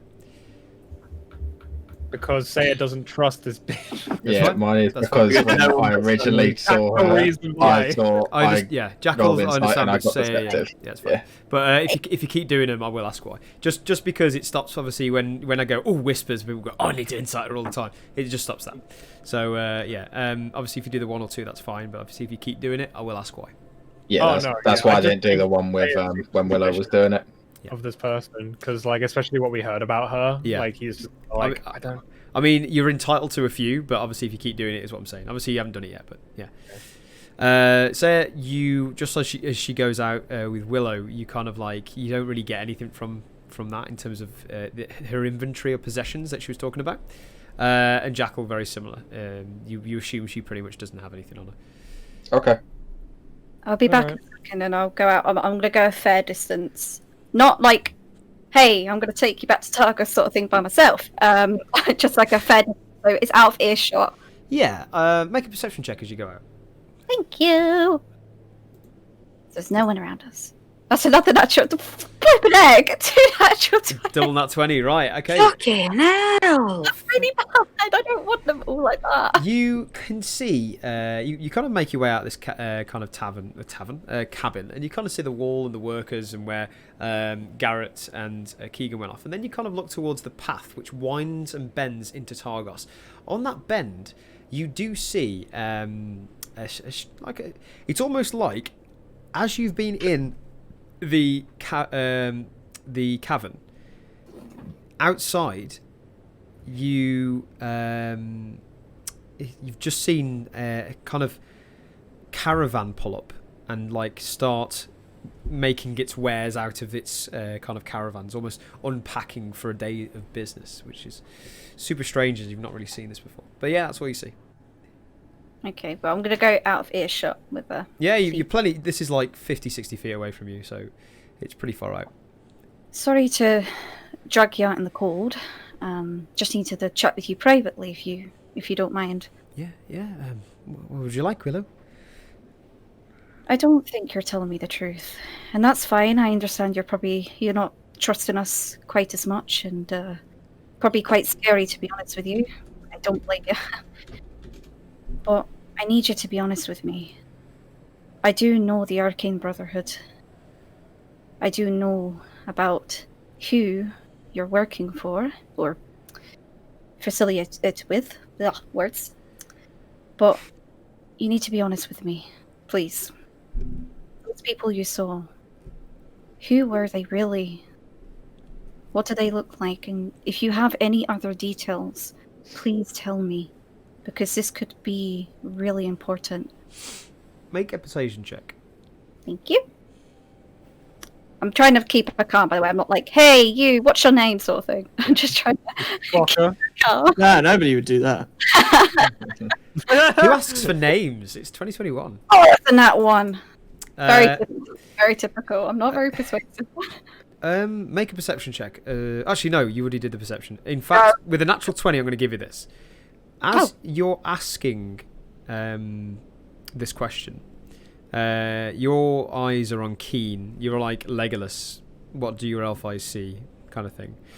And you almost, when you're talking about what else do you know, her hand goes into her inner pocket of her right kind of like jacket, and then kind of like goes to a stretch and then kind of goes off. And you see this. Are you okay? I'm fine, just a bit cold. I don't really know anything else. Like I said to Salvation last night, everything's a little bit scary for me at the moment, and I just want to make sure that I get back to my temple and tell the matrons what I know. That's understandable, but you need to tell me the truth now. I know what you've been tasked to do, and it is dangerous, and I am sorry you got put in that position. No one wants to be. But at the end of the day, if you don't tell others like yourself, we cannot help you. What did you put in that pocket? She kind of like looks back and goes, I am telling you the truth, and I haven't got a pocket. I don't know what you mean. I'm gonna reach into the pocket. She tried to. Okay, make a dexterity saving throw. This is my jacket, so. This is going to be. Yeah, this is going to be a dexterity. Actually, no, make a dexterity check. This is going to be how quick one person can do from another. Acrobatics or like straight dexterity? Straight dex. I'm going to do one for her as well. You're like, whoa, flip!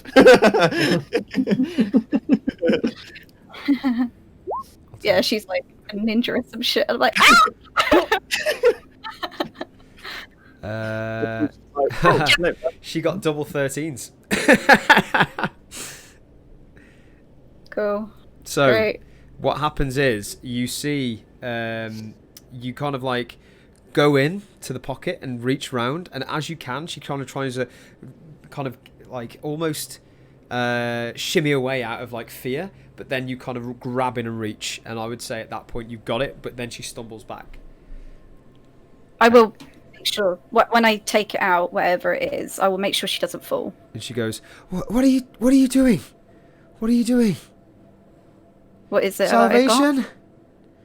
Salvation. And she kind of runs towards the cabin. Do I hear this? Yeah. Okay. As she's shouting, you hear a faint voice of Batul.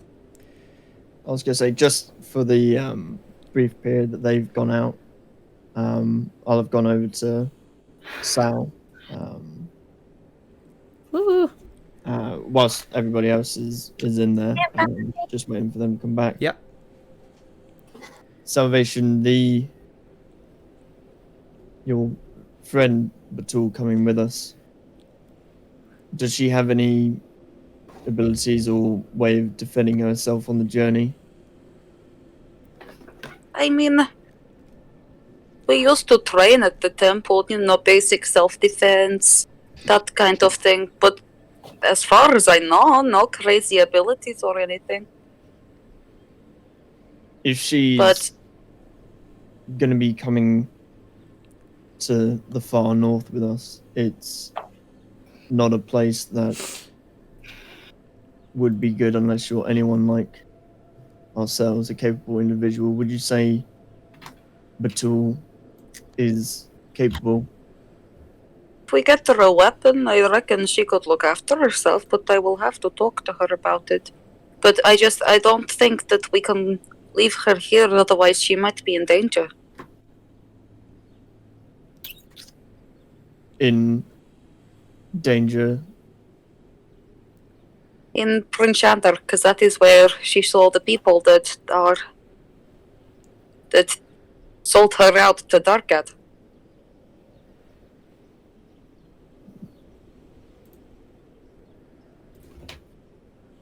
Where's the end goal for Batul? Is it to go back to your temple? To the temple.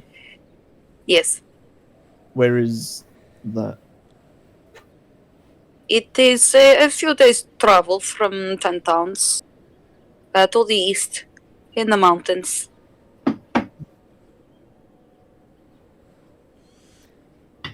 If you deem her well enough to travel with us, then she may, but be careful and make sure she is.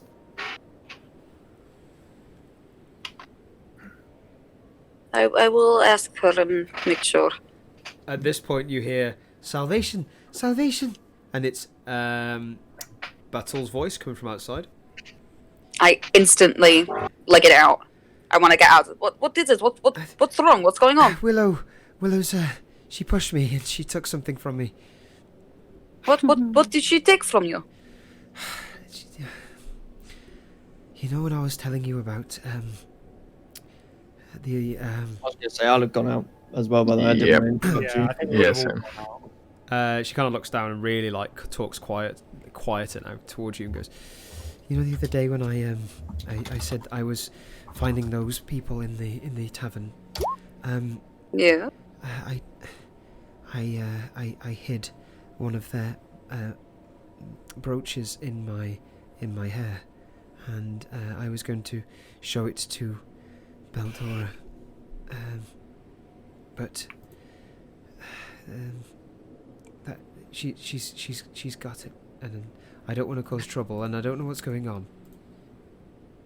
Well, why was you hiding it?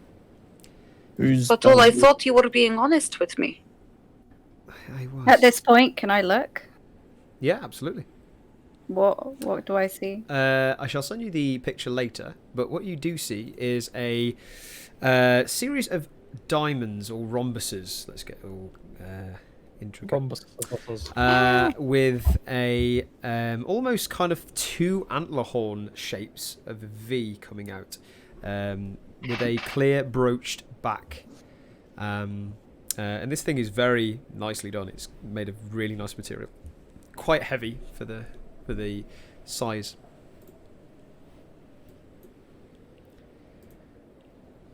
Okay. And that's all that I got in there, yeah? Yeah. Diamonds with two antler horns. It's a brooch.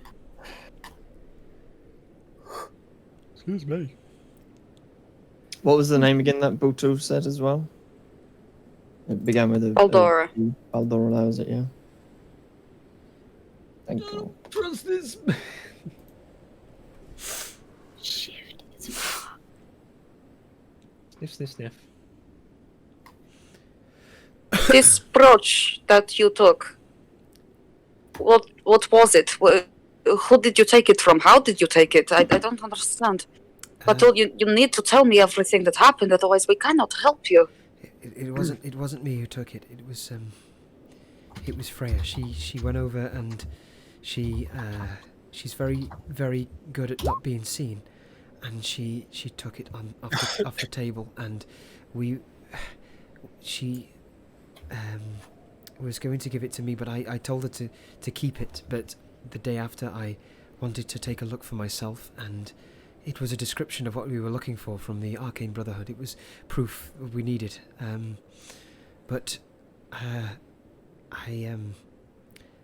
don't want this. I don't want to look guilty. This is not mine. And she pushed me, and I didn't like it, so I ran. But you should have told us.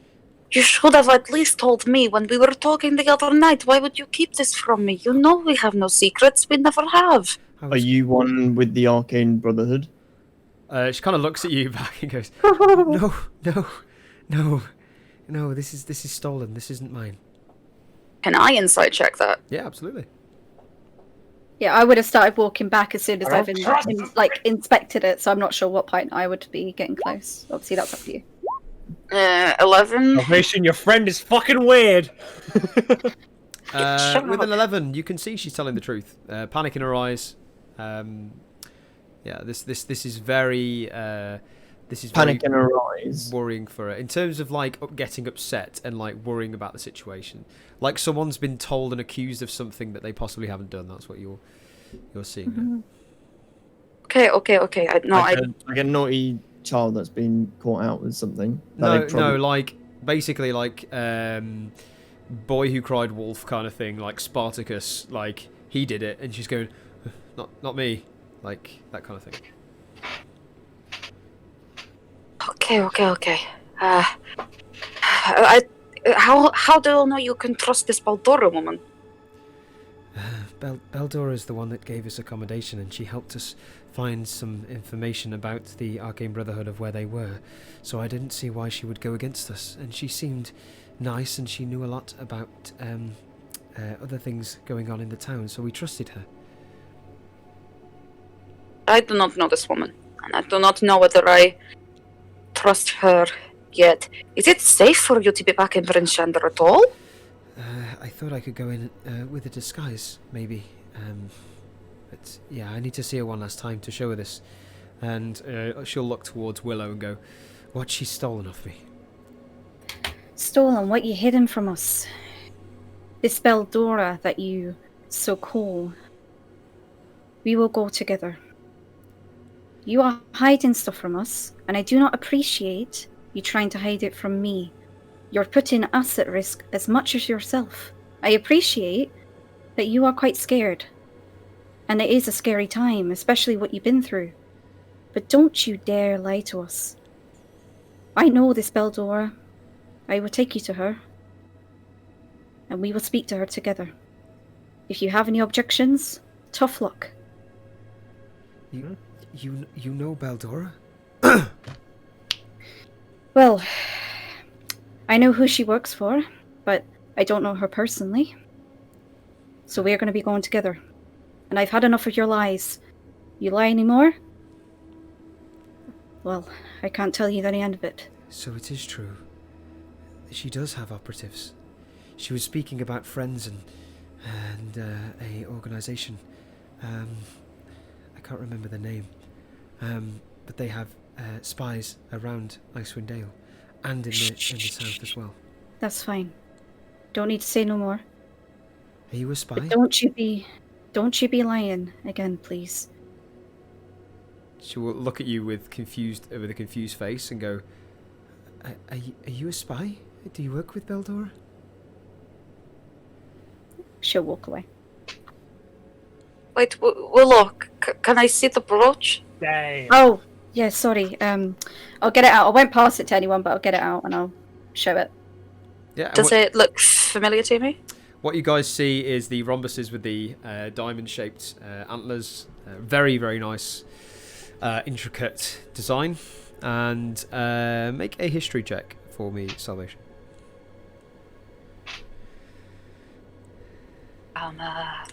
Pretty high DC on this one. Come on. 16. Yeah, 17 or higher.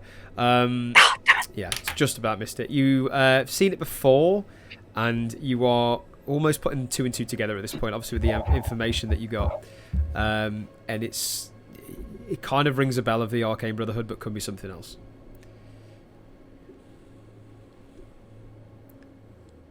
And once I've looked it, I'll pop it back into my satchel. Yeah, okay.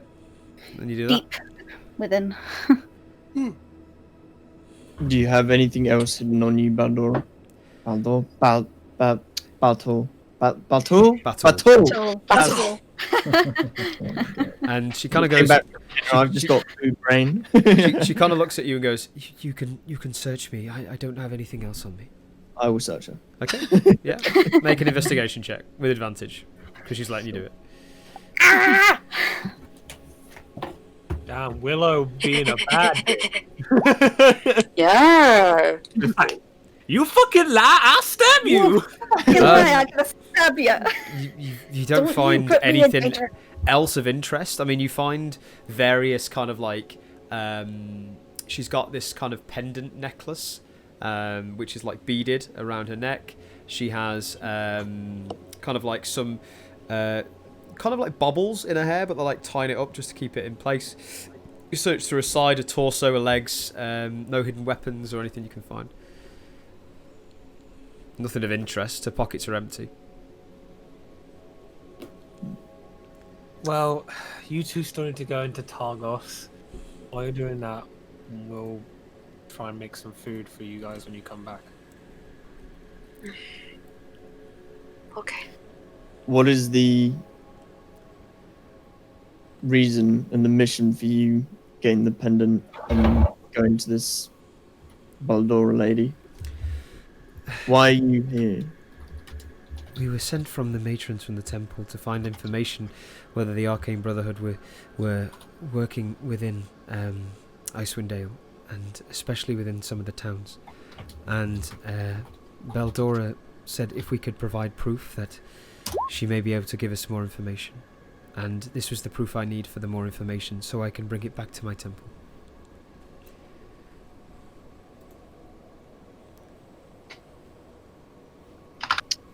Can I insight check that? Yeah, insight check. She is shifty. Okay. Looks like she's telling the truth. Sal is just going to give a nod to Bottle and head into Targos.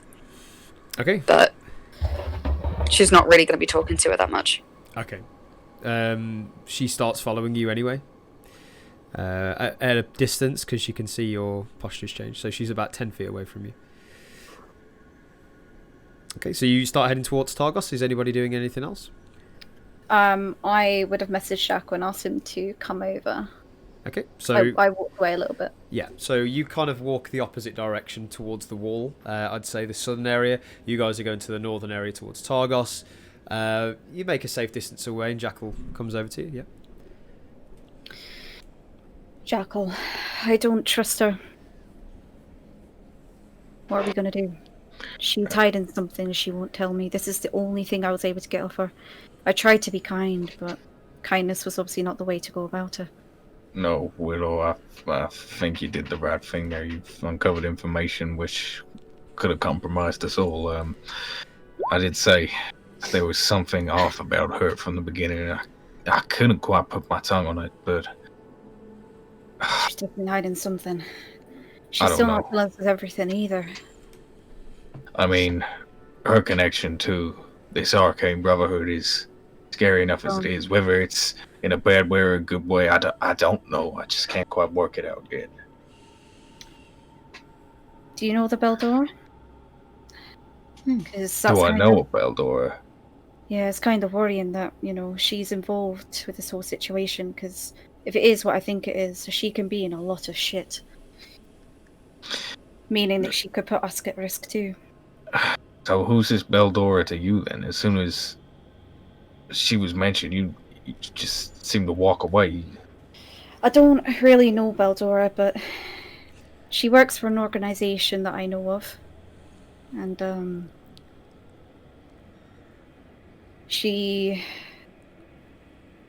yeah, I don't know. It's a hard situation. So if there is someone in Bryn Shander called Beldora who works for this organization, then we need to. I need to speak to them straight away. And I'm gonna reach into my pocket, no, my satchel, and I'm gonna get out my letter opener. Okay. And I'm gonna. Yes, and I'm going to pull my coat over and go, do you recognise this symbol? And show it to Jackal on the pommel of my thingy-my-bobby. Letter opener. There you go. So she presents this very intricate, detailed, engraved letter opener in quotas. It's kind of weird because it looks like a letter opener, but the blade doesn't look like it could cut through anything. It looks ceremonial, if anything. And on the hilt of this blade is a very beautifully embossed emblem, Jackal. And you've seen this before. What do I say? My phone died. That's a great way to. I'll send it to. Yeah. I'll send it. What do you want to send it on? Jackal? Just send it to a message on a private message. Send the emblem if you can. Cool.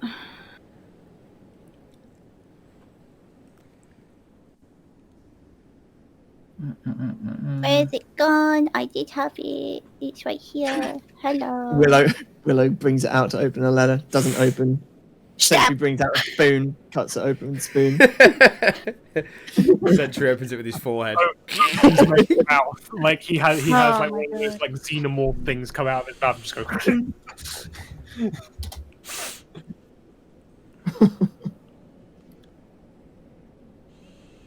Is it gonna load? Is it gonna load? Is it gonna load? Load. There you go, sent it.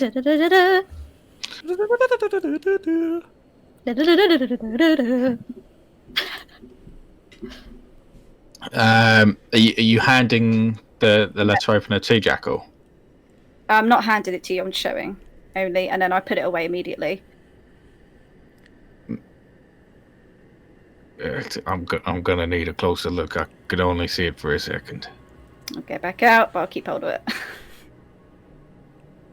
You see Jackal, he spins around and he takes a few paces as if he's to walk away from you. 5 paces, 10 paces, until on the floor in front of you, Jackal spins and he throws a dagger into the snow. And on the dagger there is also a symbol. What does the symbol look like? Spins.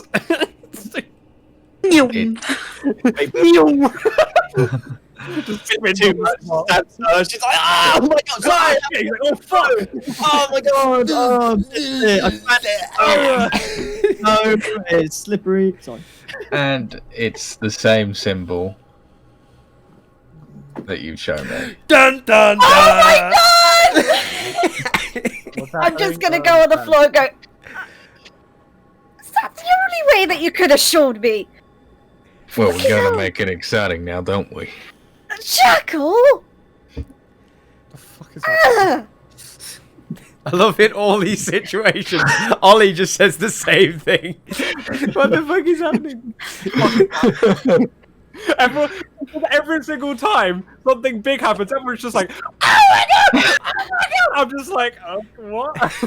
What is happening?" So, what you see in front of you, Jackal and in fact, everyone deafen themselves, please. But Jackal and Bye, kids. thumbs up when deafened, please. And can people tell me on Discord when it's deafened, because I can't see. Ollie is, Izzy, Yeah, they're all but done. thumbs up, and Lucas, yeah.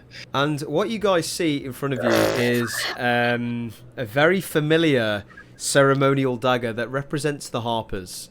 And the Harpers, as you both know, are a very secretive spy group made to, as you know, look into and stop the works of shadow networks such as the Arcane Brotherhood and Zentarum.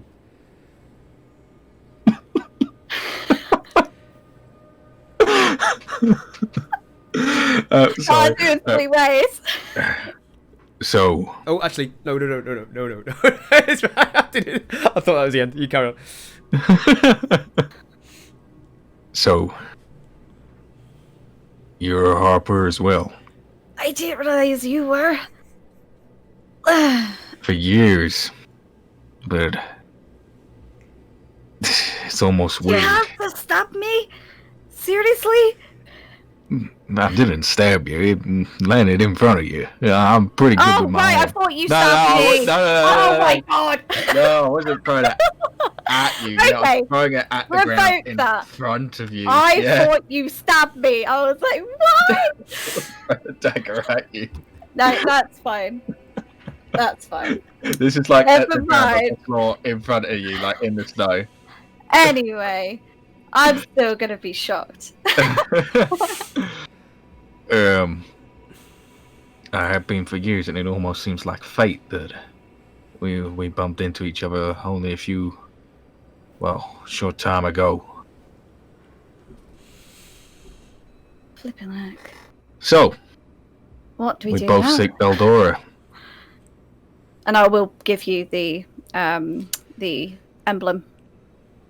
By the way, What on your no, I give you the emblem that I took from. Oh, your Yes. And what is it that I see on this? Jackal, make a history check for me with advantage. Can I do a history check? 'Cause I've not done one Yeah, yet. do history. 17. Don't do Thank you history for the check. advantage. 17. I haven't asked, and that's probably what I should be doing. It's fine.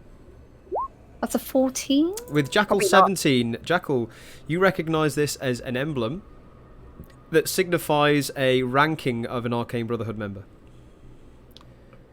Symbolize a ranking. What kind of ranking? You would assume from the material it's made out of, quite high.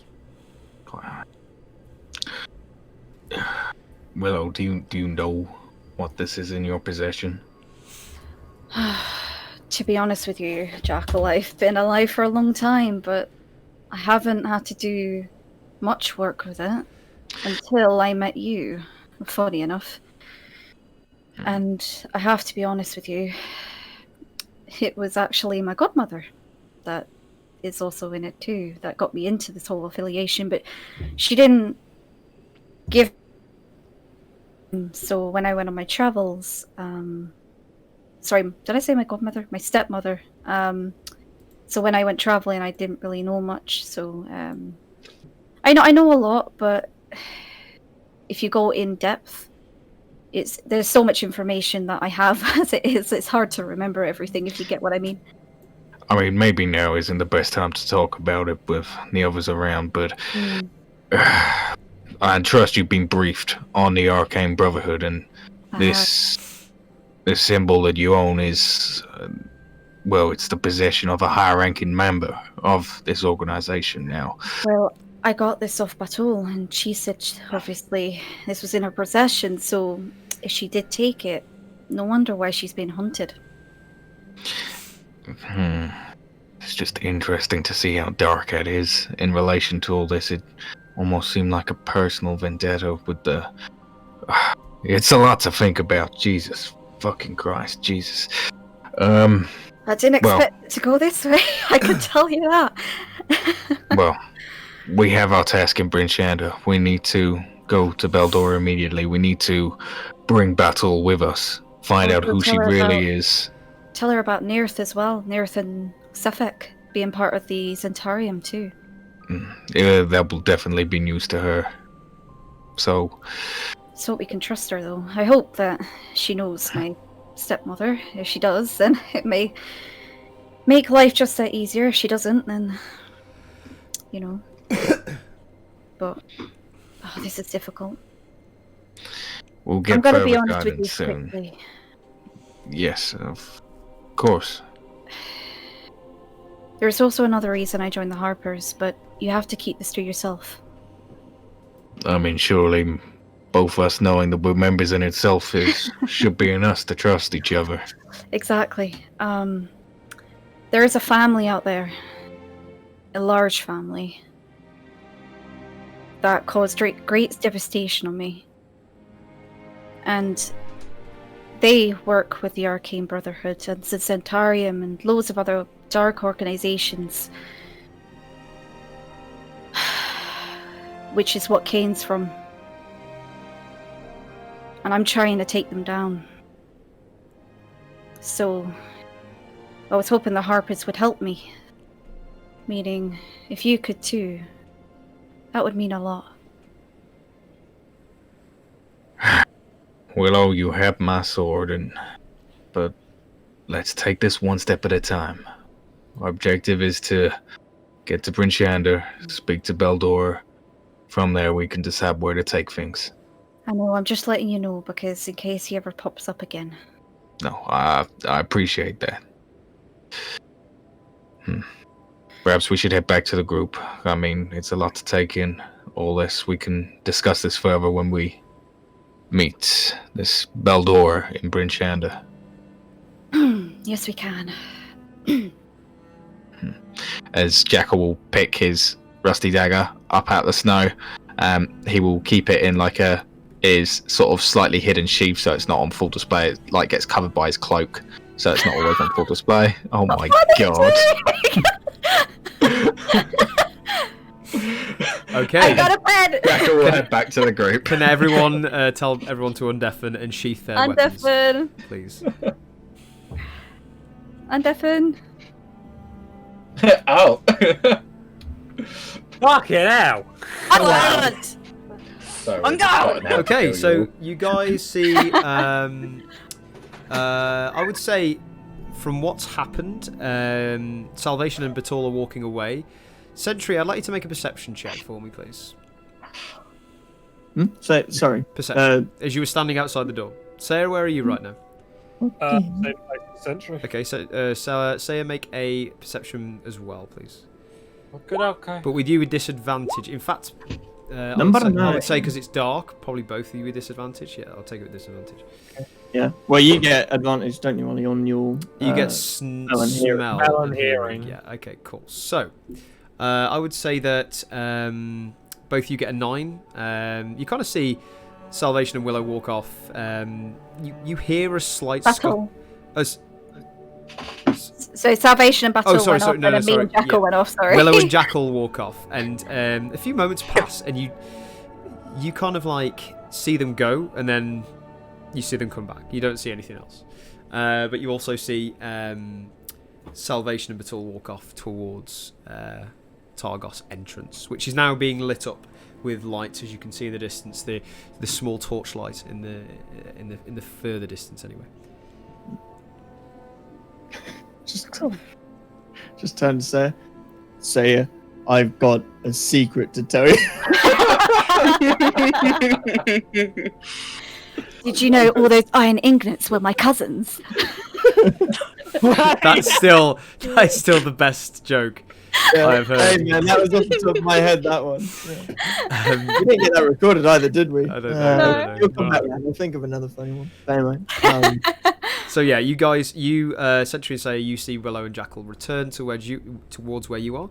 Meanwhile, Salvation and obviously Batul, as you're walking towards Targos, you kind of see this like made-up caravan of different kind of like it's like extended caravans, a bit like a circus, but this is like makeshift caravans that open and then they've like put like almost tents and small gazebos up to make like a small side shop, and you can see these kind of figures starting hammering down big wooden kind of spikes, putting this like small half tent up across these caravans. And as you walk past Salvation, you spot someone coming over to you, and the figure goes, "You want to buy anything? I can sell it cheap for you." No, I think we're okay, thank you. Are you sure? Very sure, thank you. Well, if you want something, you can come back.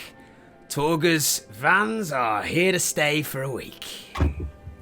That is good to know, thank you very much, sir. Okay. I'll be seeing you. Salvation.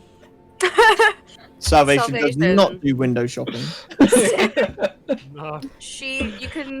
But we'll be able to tell that she's a little bit more standoffish than she's ever really seen her, and she's just going to turn round and smile at her and say, Batul, I know a way into city, just around here, follow me. And start walking round. And assuming Batul is following, she's going to keep walking until she finds a spot where there's no one else around by the wall. Yeah, so you kind of like make your way off to the left hand side where kind of you can see the entrance and the queue, but you kind of turn off early. Yeah, you're very far away from the entrance and the caravan right now. Cool. She's gonna. Are we by the wall of Targos? Near to it, yeah. Okay. She's gonna walk over to the wall, and when Batul is close to the wall, she's gonna say, "I'm very sorry about this," and whirl round, pull out her short sword, and pop it under her chin, up against the wall. Salvation! There's not just one sassy girl in the party tonight. She puts her hands up like this. Everyone be sassy today. and she goes, and she's in shock, and she goes, Salvation, what's going on? She's going to cast Zone of Truth. Okay. How can someone do this? I thought I might be needing You go this tell for them. soon. I was literally like, when's someone going to slap that out? But I thought Okay. it was Me like, preparing this would be a good idea. Would you like to describe what happens when you cast Zone of Truth? So with one hand, with the it's still in my hand. one hand? You were holding that the entire time. No, yeah, it was just in my lap. Just always It's under my comforting. hand. Just in case intruders.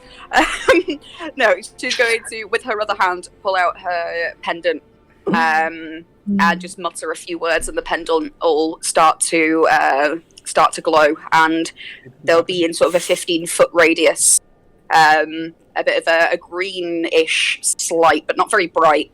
You'd only be able to see it if you were right there. Kind of circle comes up around, and she needs to make, I believe it's a charisma saving throw. Charisma save. What's the save? 12. Okay. Ooh. If you did it up against the wall as well, you might have to as well. What is your name? I was going to say, does this work on yourself? Or are you doing it so the edge of the circle is just outside your perimeter? I'm guessing you do that. Yeah. I'm guessing It's just within the radius. Yeah, but so... if you're standing in it, it'd affect you as well. But obviously, I mean, I don't it would be don't round really her. matter. I'm joking. Yeah, it says in the thing she chooses. Okay, awesome. So charisma How save. does it? Cool. Yeah, here we go. Yeah. God. Natural 20, and I'm not even joking. What? Oh my god. No. Natural Not 20. Yeah, I'll show you after. Just beat the shit out of her and do it again. Oh. So you do the spell, and Do it again. the amulet lights up, and she sees this, and she kind of looks down and looks at you with these very beady, kind of like watery eyes, and goes, "What are you doing? What?" And she, Batul, you have never given me reason not to trust you. Never. Indeed, over 2 decades I have known you. Why now?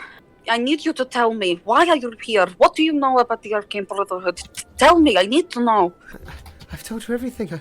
I'm working for Baldora, and I'm working for the I matrons. don't believe I'm you. finding information out. Batul, please. I trust these people I am with.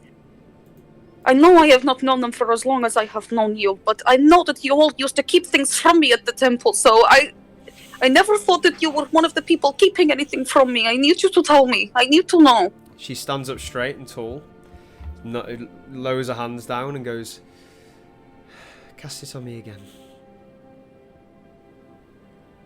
Okay, I cast it again. You could just say. You just got dared. Yeah, but then she's not forced to lie. Oh, I didn't. Yeah, no, I didn't need to roll for it, did I? No. And then she kind of closes her eyes open up, and this kind of glimmer happens behind her eyes. You see this kind of shimmer over her face. Ask me. Tell me why you are here and everything you know about who it is that is after you. And who is Baldora and what is she to you? I am working for the temple, finding information about the Arcane Brotherhood. And Baldora is the person I found in Bryn Shander who helps me. As you see a tear going down her face. Is there any other information about the Brotherhood or you or your mission that you are keeping from me? No. Promise.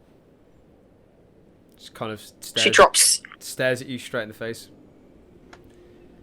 She drops the sword and throws her arms around her neck. Yeah. I'm sorry, I just needed to know.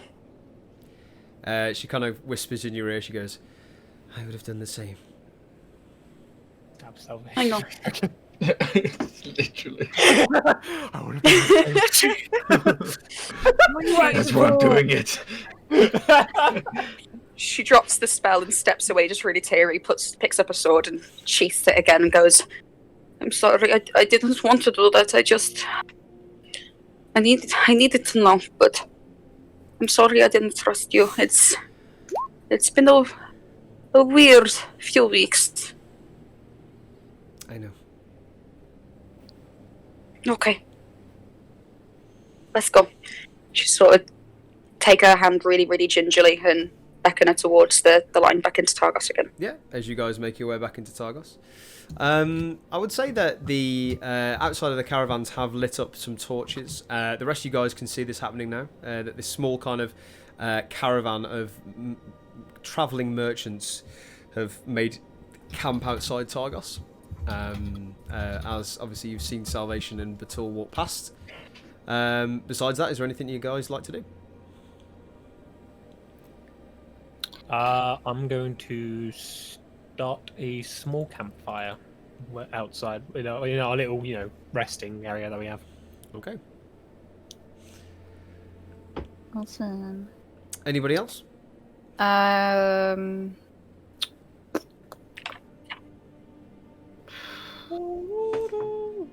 will say No. that No. the camera pans out on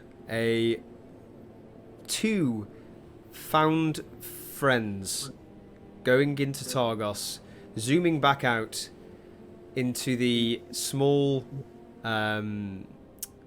cabin, of which Willow and Jackal, now closer than ever, but with concerns and mutterings amongst the party, we pan out, and that's where we're going to end tonight's session. Oh, I so thought that you were going to try and kill me there. I was like, ah! Thank you so much, guys, for watching. Oh my god! Bit of an announcement that we do need to make at the end of it. We will have our next episode probably in roughly about 2 weeks' time due to real world things. So we're going to take a short break, but in that break we'll be back with the upcoming drama between Bryn Shander, what the hell's going on with whatever, Arcane Brotherhood, and dragons. What? Oh, dragons. Where did dragons come from? Dragons? Did we say dragons? Make sure you like, comment, and subscribe all the pages, which is on Instagram at the Dungeon Delvers with a Z. Twitter is D-Delvers? D-Delvers. D-Delvers with a Z. With Yeah. a Z with all the updates. And yeah, go and check us out and have a little look. And obviously like and subscribe on YouTube. It is there under my name, this way. Click the red shiny button and it just helps us create more content and know that we're doing a good job. Besides that, we'll see you in a few weeks and keep on delving. I like that. Yes. Ooh, Yeah, that's good. Did you just make an outro, but you don't have an intro? Keep delving. A little bit. Try one more time. Okay. Like, comment, and subscribe. Nice things. And remember, guys, keep delving. There you go. Keep delving. Keep delving. Wait, I'll try one more time. Right, hold on. No, dude, it's been. I'll do an accent. I'll do an accent as well. Okay, here we go. I'm keeping it. Delving! Like, comment, and subscribe. Nice things. And remember, keep delving. Jesus Christ. Alright. Did Bane just walk into the office? What's going on? Keep Vernon on says, going, make sure Big you comment and subscribe. And there's a clean tank of meat in there for you as well. Right, on a good note, yeah, we'll see you later. Okay, bye! Bye!